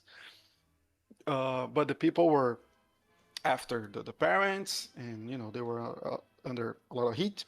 Yeah. And they started saying that actually she didn't jump You know, she was cleaning next to the window and she fell. It And was that's an accident? obviously bullshit. Come on, man. Oh my god. So they are not interested in, you know, taking Right. responsibility in any form, Right, of even if course it's not. just saying like, "I'm sorry." Yeah. I don't think that's even gonna come up Right. between them. But you know, You keep alluding to, you know, her home life, and you said drugs and stuff were involved. Any idea what she was actually living through at home? so as far as I know, uh, because of her, you know, there's the whole thing about her parents telling us that she was difficult. You know, sometimes when we have the meeting, parents meeting thing, I don't know how that is that called Yeah, in English. we call that a parent-teacher conference around here. Not Yeah, that really the matters. parents, her parents always said that she, you know, she's difficult at home, this and that and the third. Uh, I think it was just a difficult dynamic because of, you know, she was dealing with what her demons, and they didn't know how to deal, and she didn't know how to deal. She was fucking 16, and because there was no support, Yeah. she ended up going to drugs and stuff. But I don't think that there was like violence at home. I don't think it got to that point. Now, of course, you know, most of the time it doesn't need to get physical, right? It's just the verbal abuse is more than enough. Verbal abuse or complete absent parents too. Yeah, You know, exactly. just complete lack of parental advisory. Yeah, I know she was one of those that, you know, I cut myself so I can feel alive. Oh boy, yeah. She was one of Yeah, those. She said that a few times that we asked, and she always like, oh, it's just so, because the pain makes me feel alive or something like right? that. Yeah, exactly. Anything. Yeah. Make me feel anything. There was problems with the social assistance, I think it's called in English. Oh, so they were already being investigated to a degree? There was a problem because she started showing up at her school, not our private school, so normal high school. We know cuts in her arms. Yeah. So of course the assistance was called, and there was the whole investigation or whatever. But at the end, it didn't result in anything because she was doing to herself. You know, the parents weren't physically injuring her. No, kids with like stable households do not do that to themselves. Of course. Yeah. Of course, this is obvious.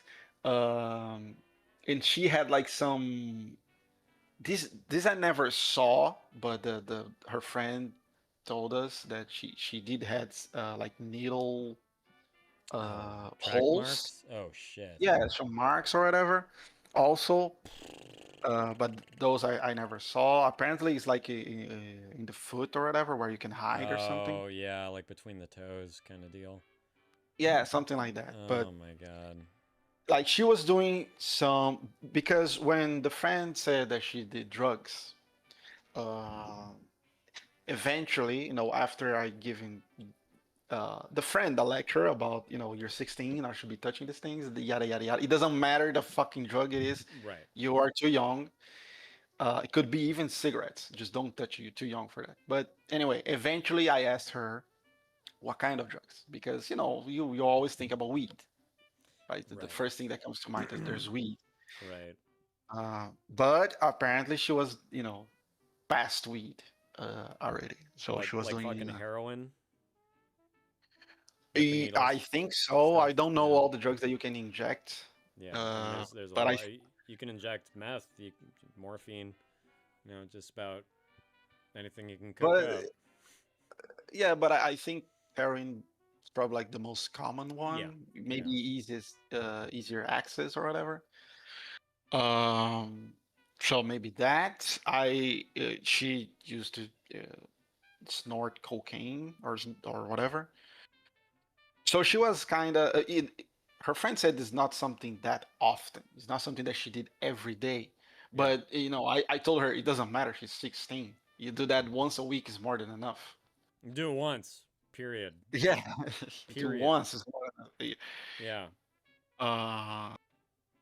So even it the was thought, like, yeah, I'm gonna do that. I'm gonna do that. Like that's enough. Yeah. You're good, Nay. Please skedaddle. Get some rest. See you on Wednesday. All right. I hope you feel better by then. For sure. Yeah, take care of yourself, Nay.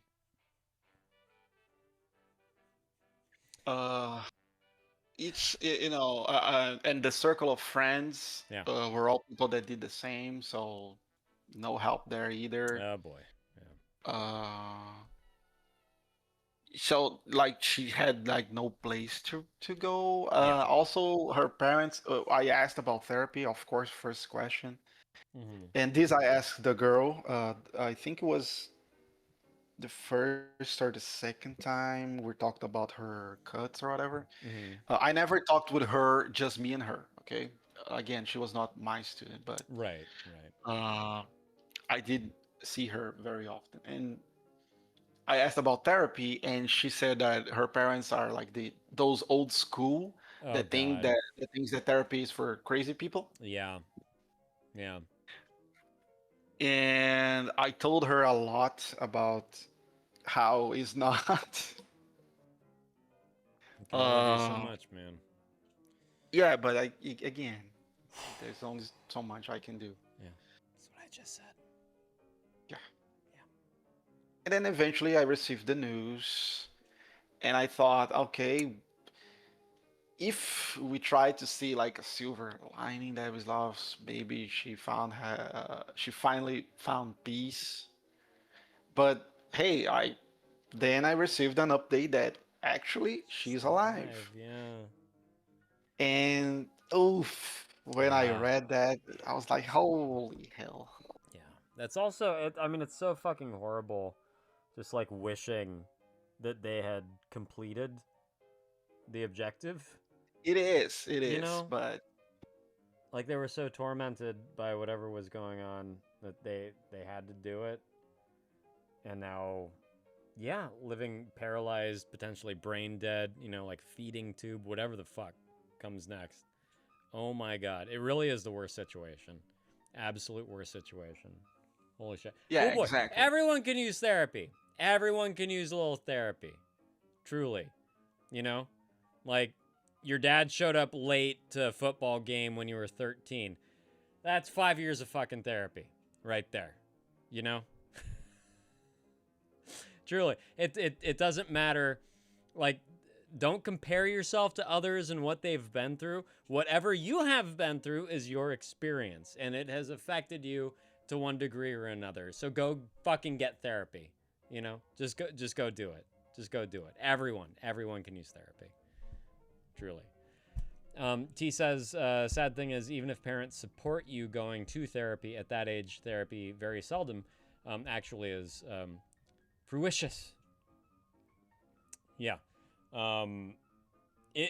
It's one of those things where I don't know how honest a teen can be with an adult or with an authority figure or anything, but simply having that outlet and that adult that hopefully sees you as an equal, as a peer, that doesn't talk down to you and treat you like your problems are nothing, because that's often what teens are faced with. Like a teen may very well open up to an adult or a parent or somebody and just be like, what the fuck do you know? You're just a fucking kid. Just wait till you're fucking older. And they're like, oh my God, you mean this gets worse? So having that adult talk to you like an actual human fucking being could be life-changing. Just that simple fucking act. Getting down on the same level, eye to fucking eye, and just being heard could alter the course of everything. Yeah. Absolutely everything. I started therapy. My first. Yeah. I was 15. Yeah. And I can tell you that it helped a lot. But I will not pretend to be the rule. Absolutely. I think I'm part of the minority, but it did help a lot. Right. And that's great. Shout it, dude. Be the fucking spokesperson. From the Mount of Christ the Redeemer. As loud as you fucking can. Seriously. It really could change people's lives. And it has. And it does. Pool boy, you're lazy. Yeah, well, that's it. Yeah. That's all you need to know. That's all you need to know. Just suck it up and lay more grout, buddy. Sure, fine. T, this is a lovely point. We all know that teens very much feel like they are adults at that point, because we all have been there, even though looking back, we absolutely weren't. Right? We all know that, right? Yes, because of that, we absolutely should treat every single one of them as an equal. And I fully agree, and I really do think that oftentimes this pushes teens deeper into the hole. Depression is such an issue with teenagers. A lot of it because of fucking hormonal imbalances, right? Just like fucking coursing through our bodies, like I don't know, like wine in fucking Napa Valley, just spurting out every fucking orifice, right? Fountains of it. It's all the hormones coming out everywhere, from our tear ducts, from our penises, from our ears, from our assholes. And yeah, like it's already a confusing time because our biology is conflicted in that moment. Then you start to get into all the social sides of all that, and friends falling in, friends falling out, boyfriends, girlfriends, sexuality. There's so much that's going on at that point. And also, not to mention, living, and this is, I really want to say, Ryan, kind of back to your whole struggle, but living not for yourself. Up until that point in your life, you are forced into school. You only know one fucking thing, and that is school. Every waking moment of your fucking life is school. It's going to school, it's coming home and doing school work, it's studying for the tests you will ultimately do at fucking school. Hoping, praying that summer vacation comes quicker than you think. And that's it. And that's just living day in, day out for the sake of this nebulous fucking idea that our futures are going to be better because of school. And it's hard to see past that. It's hard to see past the point of everything when you haven't experienced it yet. You know, what the fuck am I working towards? What, my dad's a fucking, what, so I can be a plumber like dad? You know? Like, what the fuck? What the fuck is this? Without having a social structure, either in the home, outside of the home, any form of support, any form of support structure, without having interests and likes. What's up, honey? Good to see you. Without having a sense of the self, which is very hard to come by as a teenager. It's all a struggle. I mean, even with some of that stuff, it's still a fucking struggle. Even if your parents are great, it's still a fucking struggle. There's so much going on as a teenager that, yeah, life is shit. Life is absolute shit. And then what? You have adults looking down on you just because of your age, just because, you know, your hair's barely poking out of your upper lip. You know, it's so shitty. The teenage experience is so shitty. We should be treating them as actual human equals, as opposed to this odd little creature that two people made in a lab just because they bumped a couple genitals together 18 years ago. You know, that's often how they're perceived, and it sucks. I think one of the poisons for teenagers is, and I think at some point everybody goes through this, is the self-esteem.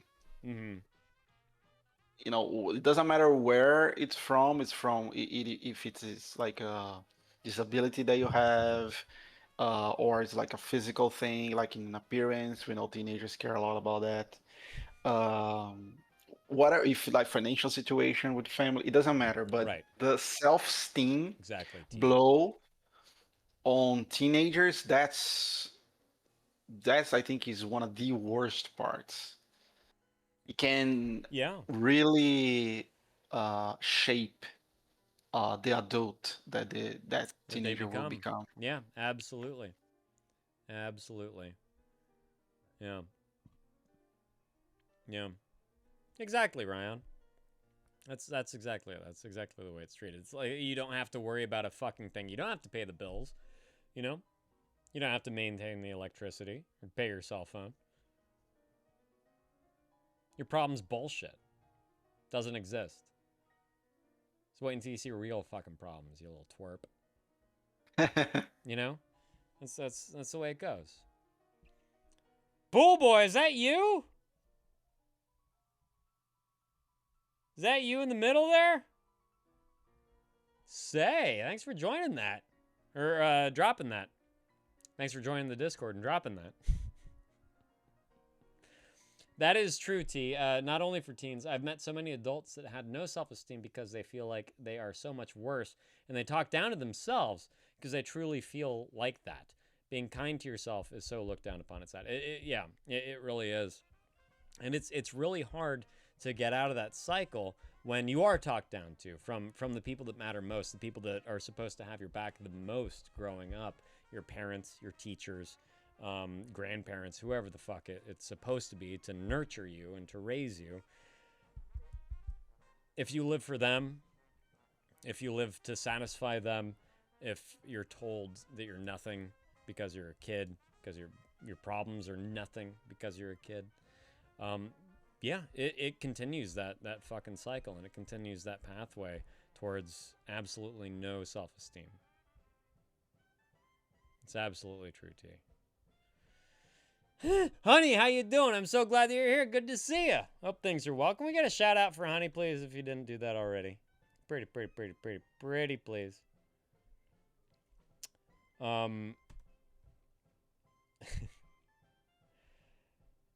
I mean, Ryan, how did you feel after that exchange happened?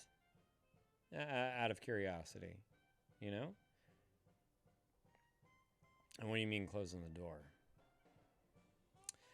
While you answer that, Ryan, Nubloso, when you go to school today to teach, are you going to make another announcement to the class that if anyone needs to talk, to open up, to discuss things, that you're there for them? Or that there's a counselor in the building or whatever you got? We always do that. It's like protocol. Yeah. But what I try to do a lot, I do that, of course. Yeah. But what I try to do a lot is approach them individually. In school grounds, of course. Right. And if I feel like that student may need some help, I try to approach individually, because it's when you speak to the entire class and say, like, if you need help, nobody's gonna raise their hand because they are very self-aware. Yeah. So I try to approach individually. I say, if you don't want to talk with the counselor, there are the teachers. I'm here. You can even ask like a friend to talk with me for you if you don't want to talk directly. It's fine. We can figure something out. Good on you, man. So I try to do individually. Yeah. But again. Exactly, John. Doesn't always have results. It is what it is. Yeah. Yeah, I mean, this is the most you can do. You can offer yourself and your ear and your time. And if they don't take it, I mean, you haven't missed a step, But I do agree with Jen that you're a great role model and teacher for how you think and what you do for your kids. I hope you don't stop doing this. It's still so important for these kids to have support like you. Oh, thanks, Jen. It's true. Thank you. 100%. Yeah, 100%, dude. Just because there's been a couple that didn't accept your offer doesn't mean that are more that would also not accept your offer. Oh no, of You know? course. I don't get like discouraged because Good. they don't open up. I know that, the point is not being successful in that. The point is being there. Right. Yeah. I love Placing that. the offer. That's really good. Yeah. So it's important that I don't know. At least in my head, being a teacher is way more than just teaching. Thank you, Aspel. Goes way beyond that. Yeah. Yeah. I keep trying. Good. Yeah. Don't stop. Don't fucking stop, man. Those kids need you. You know, they really do. Awesome. Thanks, Aspella. New raid. New raid message. Whoops. We'll get there. Thank you, Asbella. Fucking A. You're too kind. Go do something for yourself for once, huh? Jesus. No, you guys, I'm so glad that you're all here and that you're all able to offer Nubloso words of encouragement, because yeah, like I think a person could really get discouraged after so many of these, you know. And those kids they really do need people like Nubloso as much as he's available to them. So yeah, well, I wouldn't say that I am the best role model, but of course. But it's true that this is the second this year. The second student this year that does something like this. Right. And it's again, it doesn't discourage me, but I cannot deny that it's very sad. But at this point, I already know that it's not my fault. It's not the school's fault. It has nothing to do with us. This is something in the personal life of the students. Of course, maybe we could have offered more or whatever, but it's not our fault. Right. I don't blame myself for anything. Yeah. I don't even go there anymore. Good. I'm glad. But it does brings that thought. I said this on Discord actually. I feel like the kids, they are feeling that dread that we have about the future. Yeah. We have this perspective that the words getting smaller every day. Is getting no kidding. worse, and I feel like the kids are feeling that more than we did. Right. Yeah, the future's looking bleaker and bleaker. I Yeah. think. Yeah. Absolutely, things are just getting harder. But yeah, it's sad. Yeah. Yeah. Well, anyway, right. I have to go in 15 minutes, so I'm gonna stay on the chat for the rest. Okay. Yeah, you got it, man. Thanks so much for explaining everything, and yeah, like best of luck to you, and really try to reach out to those kids, man. Yeah, if the girl's friend shows up today, I'm gonna ask for an update on her, but I think she won't. I think she's gonna be at the hospital, so. And I'm not gonna, keep bothering people asking for because. Right. Yeah. But yeah, thanks for listening to me again. Always, man. Always here for you, pal. Thanks everybody. Thanks for the words. Yeah. You're a good guy and a better teacher. Yeah. I think in that order, I'm pretty sure. Yeah, I'll be in the chat for the last. Perfect. For the next 15 minutes. Yeah, sounds good, man. All right. Take care, everybody. Bye. What the fuck am I doing with my life? Hippie, you're up. He really is the best, isn't he, honey? Really is. How was your Thanksgiving, honey? I hope that you had a good time. Spend some time with the kiddo, huh? Family, friends. What'd you do? What'd you get into? And hippie dealer's choice, however you want to do this. If you want to just keep the Twitch and type, Or if you do want to jump on into the voice chat, by all means, please do. That would be spectacular. But however you'd like to go about it. You went outside of the house on Thanksgiving. Good for you. And got to see my grandparents with your son. Excellent. That's great. I hope, what was it, a lovely time? Oh, yeah, you got it, Hippie. Take your time. You're good. Got 45 minutes. Looking arty farty. I shall. When was the last time you saw your grandparents, honey? Oh, that's great. Yeah, that is excellent. Oh. Aspella, you're so fucking talented. Come on now. Everyone go check out what Aspella did. Look at what you did in the arty farty. So good. So fucking good.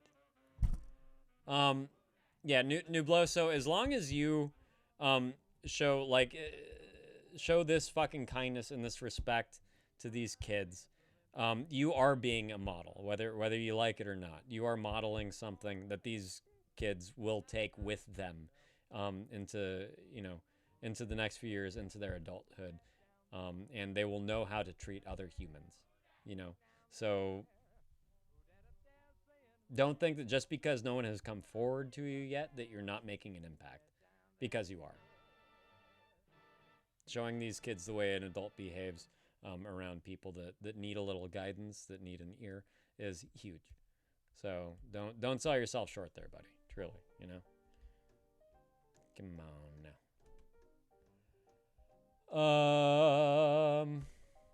Honey, how was your Thanksgiving? Mine was good. Thank you very much for asking. It was a big one. It was 20 people that my dad hosted, mostly friends of the family, but still lovely, nevertheless. And yeah, it was fun. I ate until I got into a food coma. Last time I saw them was maybe a month before the last time I saw them. Okay, so yeah, month-to-month basis. That's pretty good. That's not bad at all. Yeah, pretty good. Around where you live, do you have to travel very far to see your grandparents? I'm so glad that all the loud and dramatic members were elsewhere. That's good. That's good. Advertise yourself, Asbella. Come on, you deserve it. You deserve the little extra cash flow, because you are fucking talented. Get with it. Oh, by the way, Hippie, when you're ready, if you want to chat, click on reception over there, and I'll drag you on in. Okay, reception in the Discord, and I will be the one to bring you into session. It's private champ, right? Get with it. Get with the program. He planted the seed, and it's up to them to take it once they're ready. Let's not get into innuendo now, Gabe. It's not the time. It's not the time. Let's get to the sex. Gabe. Okay, perfect. Yeah. Oh, I tickle myself. Exactly, Ryan, dude. Just knowing someone is there, willing to listen, makes all the. It really, really does make all the difference. It's true. Honey Bum Bum Bum's there, maybe 20 minutes away by car. Not horribly, not a horrible distance there. They usually come visit when they need help fixing their truck. Nice that they know someone. I'm glad that you had that chance. All right, Hippie, here you come. Hippie Hendrix. Hello, hello. Hello, welcome to the stream. Thank you. I appreciate that you're here. I appreciate what you do here. Oh, thank you. I appreciate that you appreciate what I do here. And might I add, what a great voice you have. Thank you. You get that a lot? Thank you. Surprisingly, not much, but a little bit more over the last couple of years. Yeah. Oh man, yeah. No, yeah, you have a fantastic voice for an audio platform. I can't speak to your face yet, but maybe we'll get there. I got a face for radio. I'm just kidding. That's the joke. It's a classic one, right? Exactly. Pole Boy also says, "Holy shit, that is a great voice." Yeah. Got your balls up in your throat there. I take it. Yes, yes, Yeah. yes. Balls and throat. Right. Yeah, absolutely. At any rate, what is going on? What brings you on in today? And also, how old are you and where are you from, if you don't mind sharing that? 29, and I'm from Colorado. Oh, okay. Colorado. Yeah, love Colorado. Beautiful state. Where are you from? I'm from California. Born and bred, Bay Area. Only been to San Diego. Oh, really? Yeah, it's really nice out It's there. a nice city, yeah, for sure. Can't hold the torch to San Francisco, but, you know, take what you can get. We got to go there next time. Yeah, you should. And I gotta say, I love Colorado Springs and Boulder. Denver's great, but I really love Colorado Springs. They have a decent mountain touristy feel there, Yeah. especially with some of the side towns nearby there. Yeah, they really do. Oh yeah. It's true. Well, thank you for the introduction. What brings you on into our room today? The overstressing lately. Oh, yeah? Overstressing. And I feel like a lot of it, I try to, like, you know, we always try to take stress, like, into our control, like, you know, but, or, like, let it go, like, by taking it into control. But, like, sometimes it just keeps becoming more and more present. And, Sure. I ended up having a cyst lately, and like the stress of like doctors, it took them like a year of like misdiagnosing Oh, to really? even assemble the problem, and like even that can like affect your health because you know like it's part of your bloodstream, and like any kind of bacteria in your bloodstream cycling through your body is not good. Of course not. So where just was a your year of cyst? just. I'll be honest. I don't give a Please. I don't care. Yeah. It was on my genital area. Mhm. Yeah. The worst spot that you would probably ever want to I cyst. see. Yeah. The penis is very dysfunctional. I hear you. Yes. yes. Yeah. I get them on my other head. Just saying. They run in my family. I've had 2 surgeries. Oh yeah, they do. Yeah, I'm guessing you probably have a couple of people with cysts in your family too. Yes, exactly. My grandmother had them. My mom has them, and now I have them too. Anywhere where there's a pit, there's a cyst. That's the way it goes. So did you have a surgery? For your Yeah, I cyst? ended up getting the surgery recently. Okay. And, yeah, you know, just like throughout the time, you know, like it's like hard to have like any kind of support. And I'm like really thankful I had a friend who's like a brother who was able to like talk to me. There you go. Especially also- on your genitals. Yeah, but Yeah. also I have like a family and stuff, and like even like talking to them about like simple stuff about doctors. Families can always like blow stuff out of proportion with stress and like sometimes make it worse. Sure. And it's kind of hard to hide like, you know, constant visits and stuff. So like dealing with the extra stress from the family hasn't been easy, especially I have I don't know what the word is, but like, you know, like those old people that like, you know, like, oh, I hope you're doing well, but did you hear like this place just got set on fire? And you know, like just that kind of like attitude about everything. Yeah. It's just like Yeah. not the most not the most positive background. So I'm just Right. been like I mean, that kind of harkens to what we were just talking about with teenagers and just being like, I know you got your problems, but they're nothing compared to what's going on in the real fucking world. Are you kidding me? yeah, I was taking Shut notes your during your stream too. I took notes about that. I like that point that you made about the adversities that they face and like you know with society and stuff. It's definitely a thing. It's definitely a thing. It absolutely is, yeah. And I don't think there's anyone in here that you know has surpassed their teenage years that can say, you know, I never got that.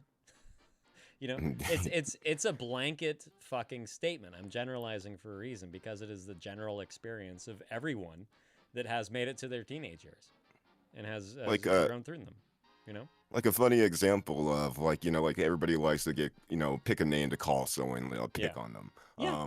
Yeah. I'm a scrawny little kid. I was always a scrawny little kid growing up, and I had an afro. So like you know like I was always nervous wallflower, and like everybody knew I was kind of awkward. But so they would call me they would call me Q-tip and bristle pad because of the cleaning thing. Bristle or Yes, Brillo? Brillo pad. There you go. Brillo yeah. pad. Yeah, Brillo pad. Yeah. I had kids as well that felt the same or experienced the same fucking thing day in, day out. Just kids with afros. It didn't matter if they were black or Jewish or whatever. They would face the same fucking wrath, just simply because of the biology, Agreed. That reminds me, I came across the friend that like kind of helped me through that little phase. Yeah. He also was white with a really big afro, and we would hang out. He was a nerd too. We would play some Sega games after school. Sometimes we played Altered Beast. Oh and, my some God. fun stuff like Love that. all Yeah, Golden man. Axe. Golden Axe. Hell yes. yeah! Come on now. Beautiful games. Yeah. Beautiful games. Oh, those are classic. Sega. That's right. That's right. But lately, I besides from like all the stress from like surgery, the other background stress I've been facing is dealing with a speeding ticket and having to pay court fees and Right, you have to having to do- be reset. I had to reset from being on my own to like back with my parents because of attorneys and all that stuff is expensive. Oh man, you got attorneys I'm- involved in that.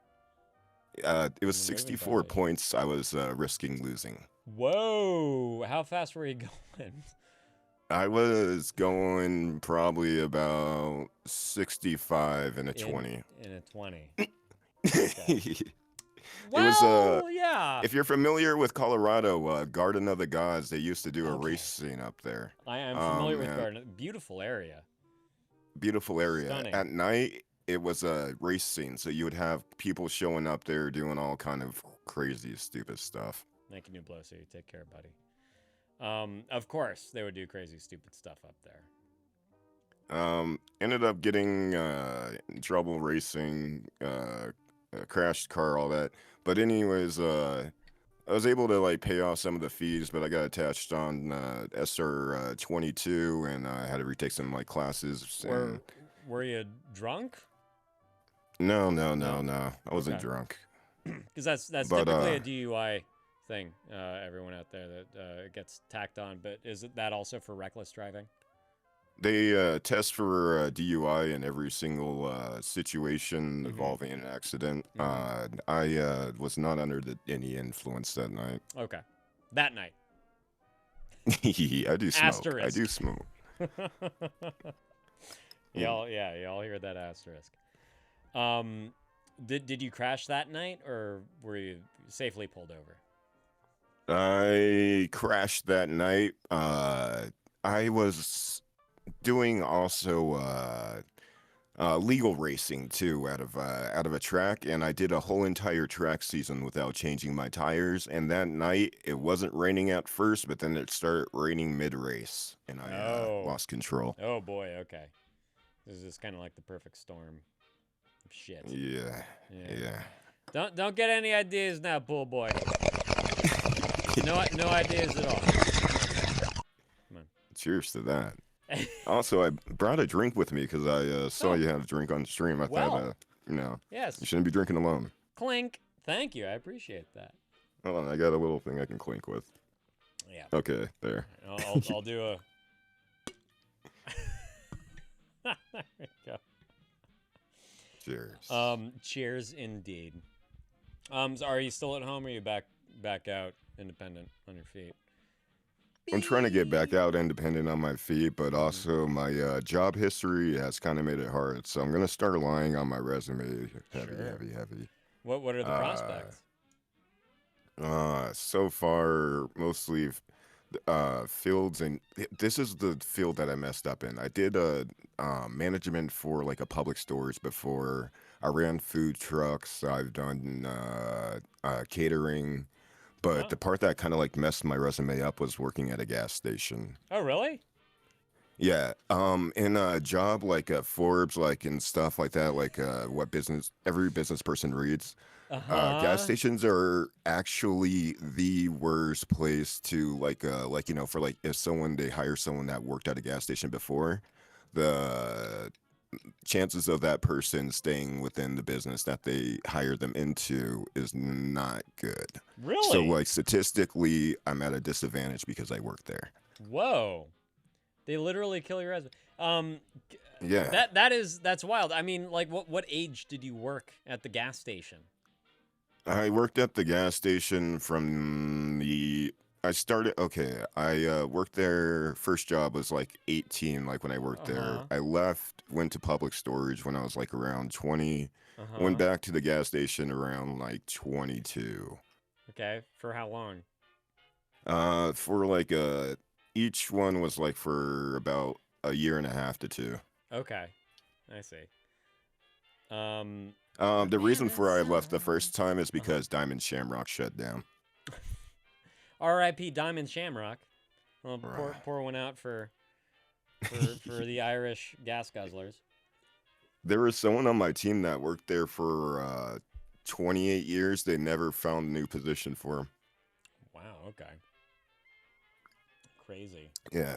It's corporate, right? Yeah. So T's saying better to just have a gap in your resume. That's insane. I had no idea.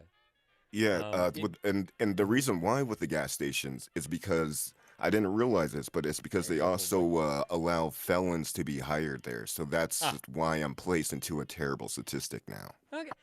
Man, that's a real shame just because, like I don't know. My stepmom works very closely with San Quentin and all the prisoners there.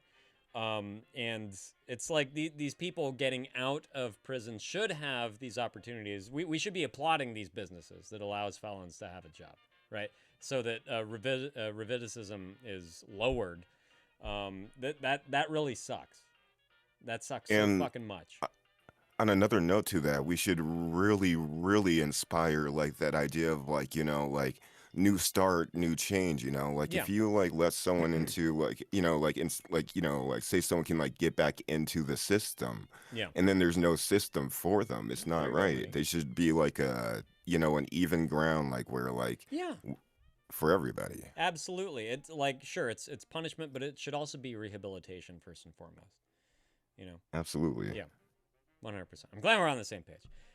So Pool Boy John will hire you as a tile layer and grout squirter. I don't know what the official title is. And Honey Bum Bum Bums wants to know that if you're looking to get into the gamer tech industry, she has notes from an HR recruiter who did a presentation about upcoming resume, if you'd like it. But what is the prospect? What kind of industry do you want to work in?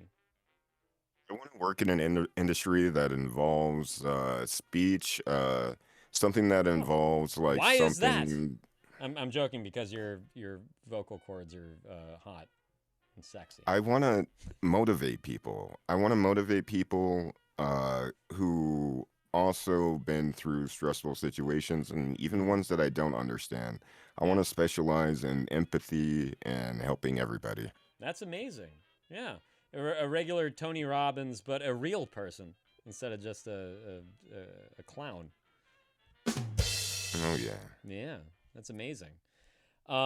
By the way, B, hi, how the hell are you? I hope you had a fantastic Thanksgiving. I'm glad that you're here. Yeah. Relax, take her easy. Enjoy the ride. If you can dream up the position, I'm sure that you can make it happen one way or another. But where would you start with all that? And you said that you're experiencing a lot of stress right now and anxiety about a whole lot of stuff. Is that in regards to how you go about all of this? The most is stress, and you kind of like already answered this question yourself with the last one, is trying to find like stable like work after dealing with all the court cases, the problems with workplace and like trying to the main focus right now that I have is trying to eliminate the past stress, let everything go so I can focus on this future that I want. Right. Of course. Is there a timeline for when, your record gets cleared of all this? Oh. Like something tangible that you can really kind of put your finger on? I like cleared. Mm-hmm. You mean with my driving record or my work record? Well, with either, really, I suppose. I mean, with your work record, you can just, as T is saying, potentially just leave off your time spent, time done at the prison that was the gas station you worked at, right? Potentially. People just don't leave do that off. like they don't check and they can't see it, or I don't know how that works. I don't know how that would work either. I mean, I've never worked at it. I've never left anything off of a resume, and I worked in porn for a number of years. I've never been in a hiring management position, and they have the keys to know that information. You would think, right? Oh yeah, You would think. Or corporate, or right, and like background hiring checks manager. are kind of it's just a regulation thing, right? It's regulatory to any new hire. Yeah. Yeah, any new applicant comes through, they get a background check. So you would. I'm trying to find. Uh-huh. I'm trying to find a way around that, and I'm sorry. But what were you about to say? Oh no, I was just repeating myself. Please do. As I often do. So what were you about to say, Hippie Hendrix? That was pretty much it. Yeah. So T is saying you don't actually have a public record when it comes to jobs you've worked at. That is sensitive data. Okay. So you could leave that off, potentially, of your resume and just say whatever you wanted to say. I was working on starting my own business. It didn't pan out. I was selling used goods. I was okay. Yeah, I was buying baby clothes from Goodwill and trying to sell them like Carters. I was specializing in photography. There wink, you go. wink. Yeah, exactly. Trying to break into break into a creative field. Oh yeah. Don't mind the naked ladies. It's art, Cheers. not porn. Mine. Cheers to that. Yes, indeed. Just include the work experience that is relevant. Yeah, that makes sense. Honey says, for speech-related jobs, have you looked into activist groups / government support agencies / working at unions / etc.? Oh, no, Yes, I have. There's a company that I'm interested in and also kind of like skeptical about. They are called Central of Leadership Development or something like that. CCL. Center of Central Leadership. Thank you very much. The founding person was the guy who invented VacoRub, who ended up, it ended up having multiple medical uses, not just for your skin. It could use to be like heal wounds and, had Wow. beautiful medical benefits. But it's really strange that the company took a direction towards leadership. And I was reading some of the reviews from the company, and it just seems like people were upset from 2020 layoffs.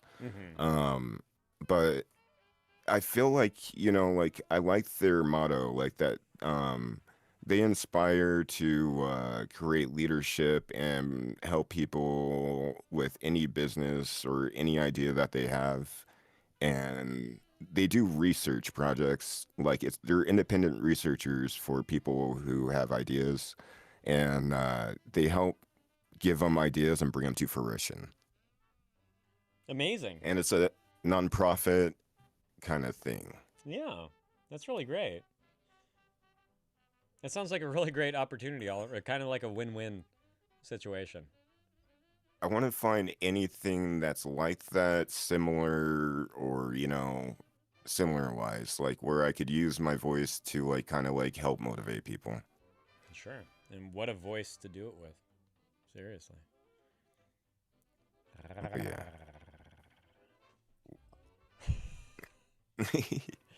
T saying, nowadays with social media and stuff, you can very much build your own brand quite easily. Depending on what your point of interest is, there might be a career in content. And yeah, that's very true. Even, attempting to motivate people in your own way, be it on TikTok or Instagram or whatever. just getting your feet wet a little bit with some ideas that you have, and yeah, creating content, building a name for yourself, building some sort of community or setting for people to come to and experience just a little glimmer of positivity, some resources, whatever have you, in lieu of you actually working at one.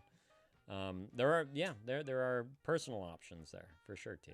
Absolutely right. And that abandoned will also...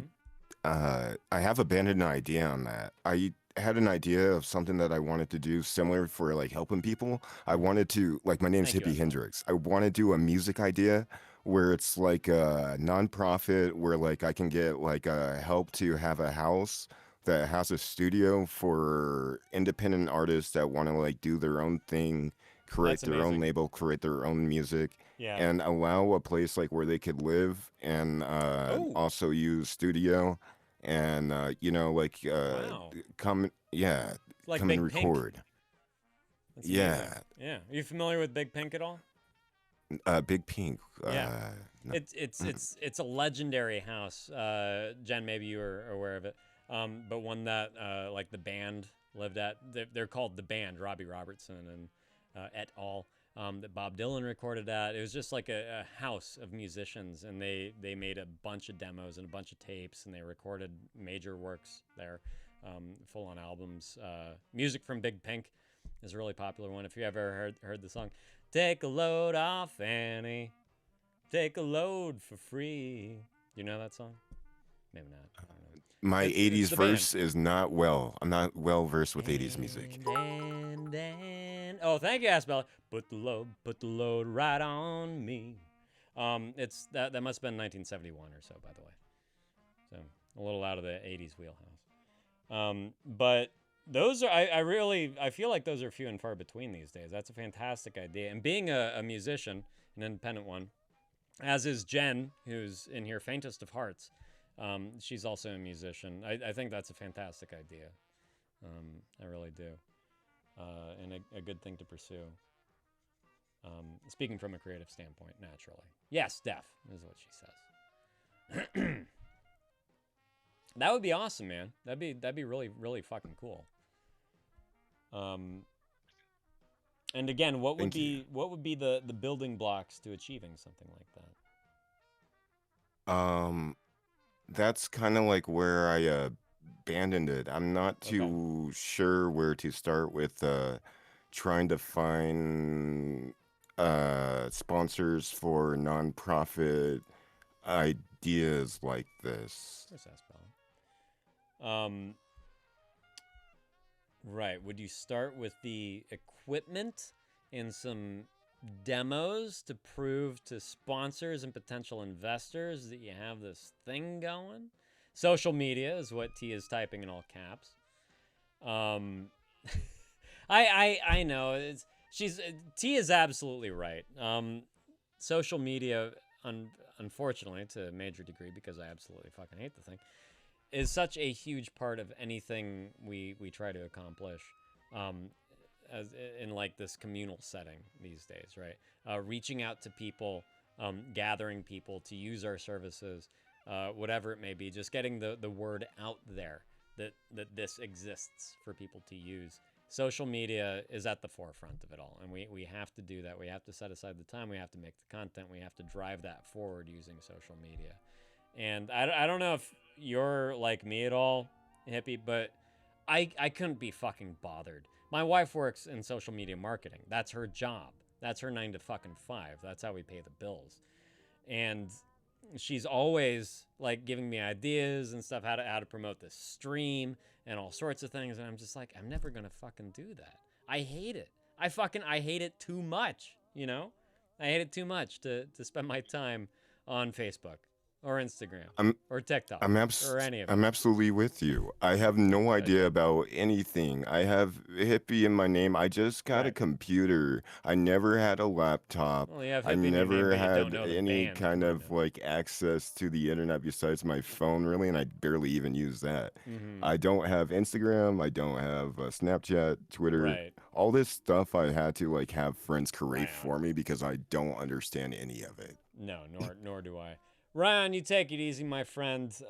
Share that list if you made it with us, and we'll talk about it next time. So you're saying I have to like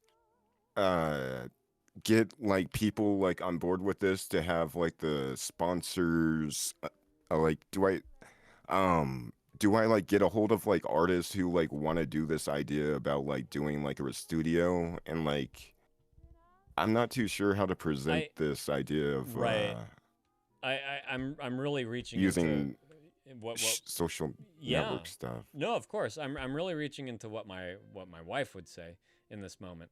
But without that online presence, without the building of a brand, which is kind of one of those keywords in our day and age, without kind of showing that you have something to offer, how would you do that aside from social media? You know, like you gonna record some video and put it on VHS to go bring some potential investors? You're gonna go print out a bunch of 5x7s to show off your studio? You're not, right? You're gonna post it online. You're gonna show off your space. You're gonna show what you have to offer using the power of the internet. And some you can reach out to. Some will find you by using key hashtags. What are they called? They have a specific word, like the really popular hashtags of the day. There's this whole fucking what's it called, you guys? What's it fucking called? Social proof is what Jen's calling it. Speaking about social The proof, CDs on the street corners. Yes. and the idea of like getting a video VHS tape, I would have to do it via Trending tags. voice and like video. I could not use my face. My Okay. face does not match my voice, and that is an important thing in society standards. Yeah. Facial presence. Like you gotta have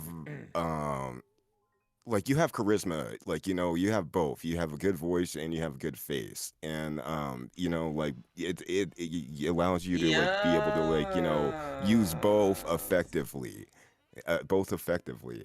But my strongest suit is my voice, and I need to like dominate that.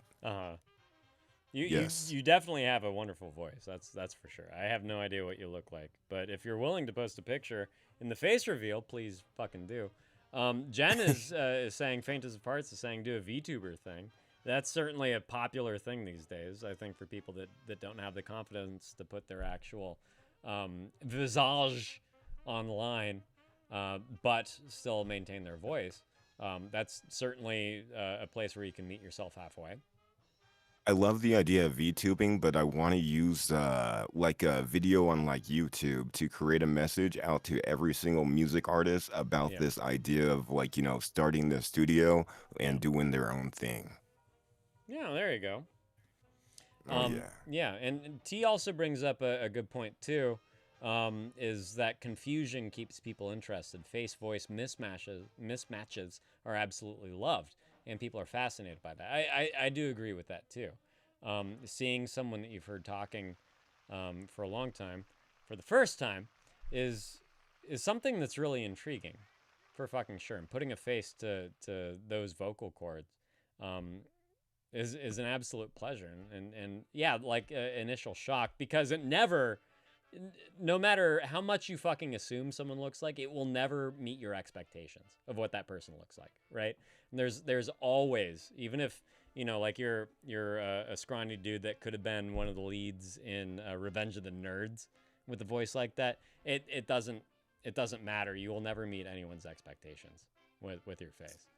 So Exactly. Like a good analogy, another good analogy would be like if I was like your like motivational coach and I was helping you do like a project or something, and then you finally meet me for the first time and I show up in a clown suit, rainbow wig and everything, and I'm like, Honking let's do nose. this serious presentation. And like I'm gonna stand next to you the whole time. Like there you go. Yeah. yeah. It's a good visual. Oh yeah.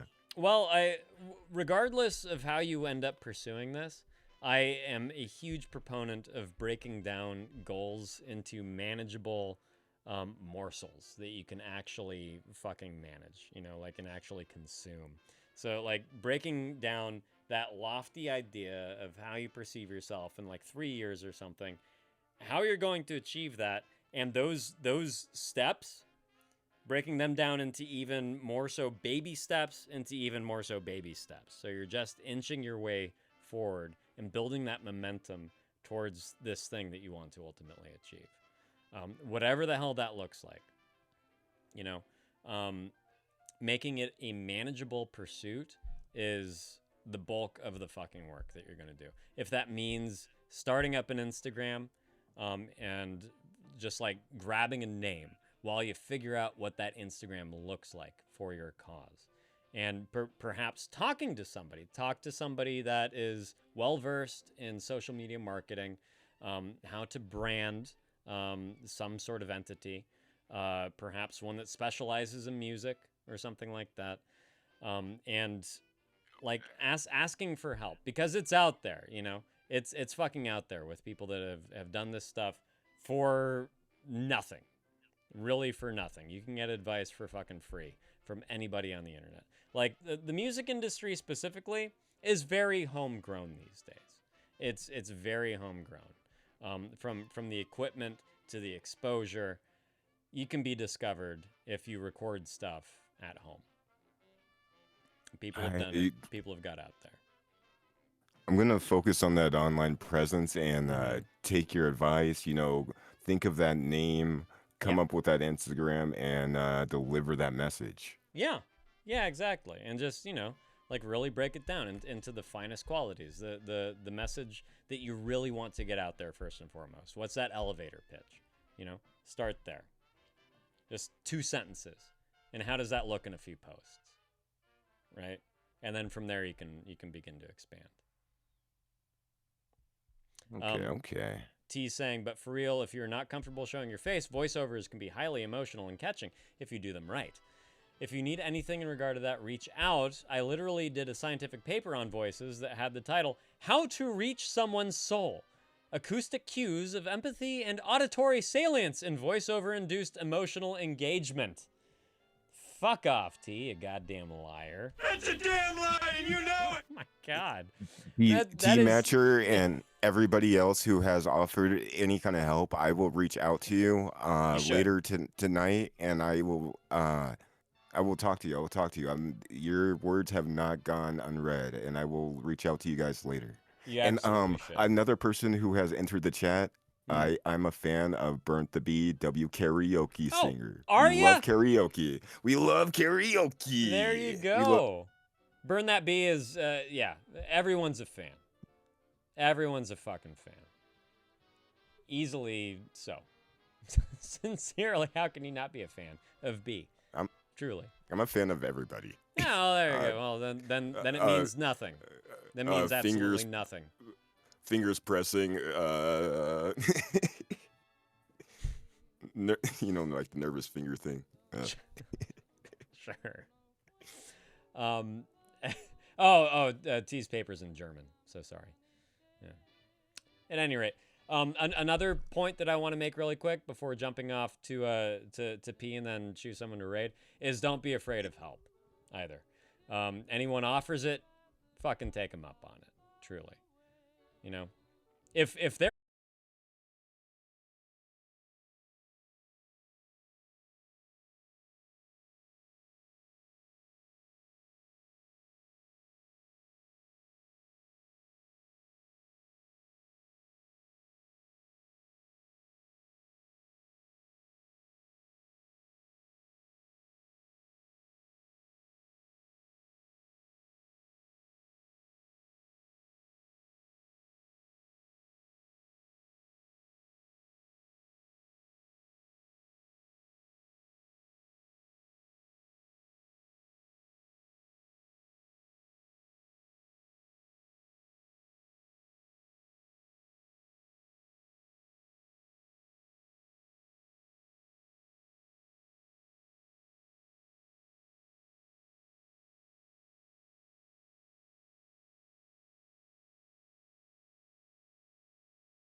Bye, honey.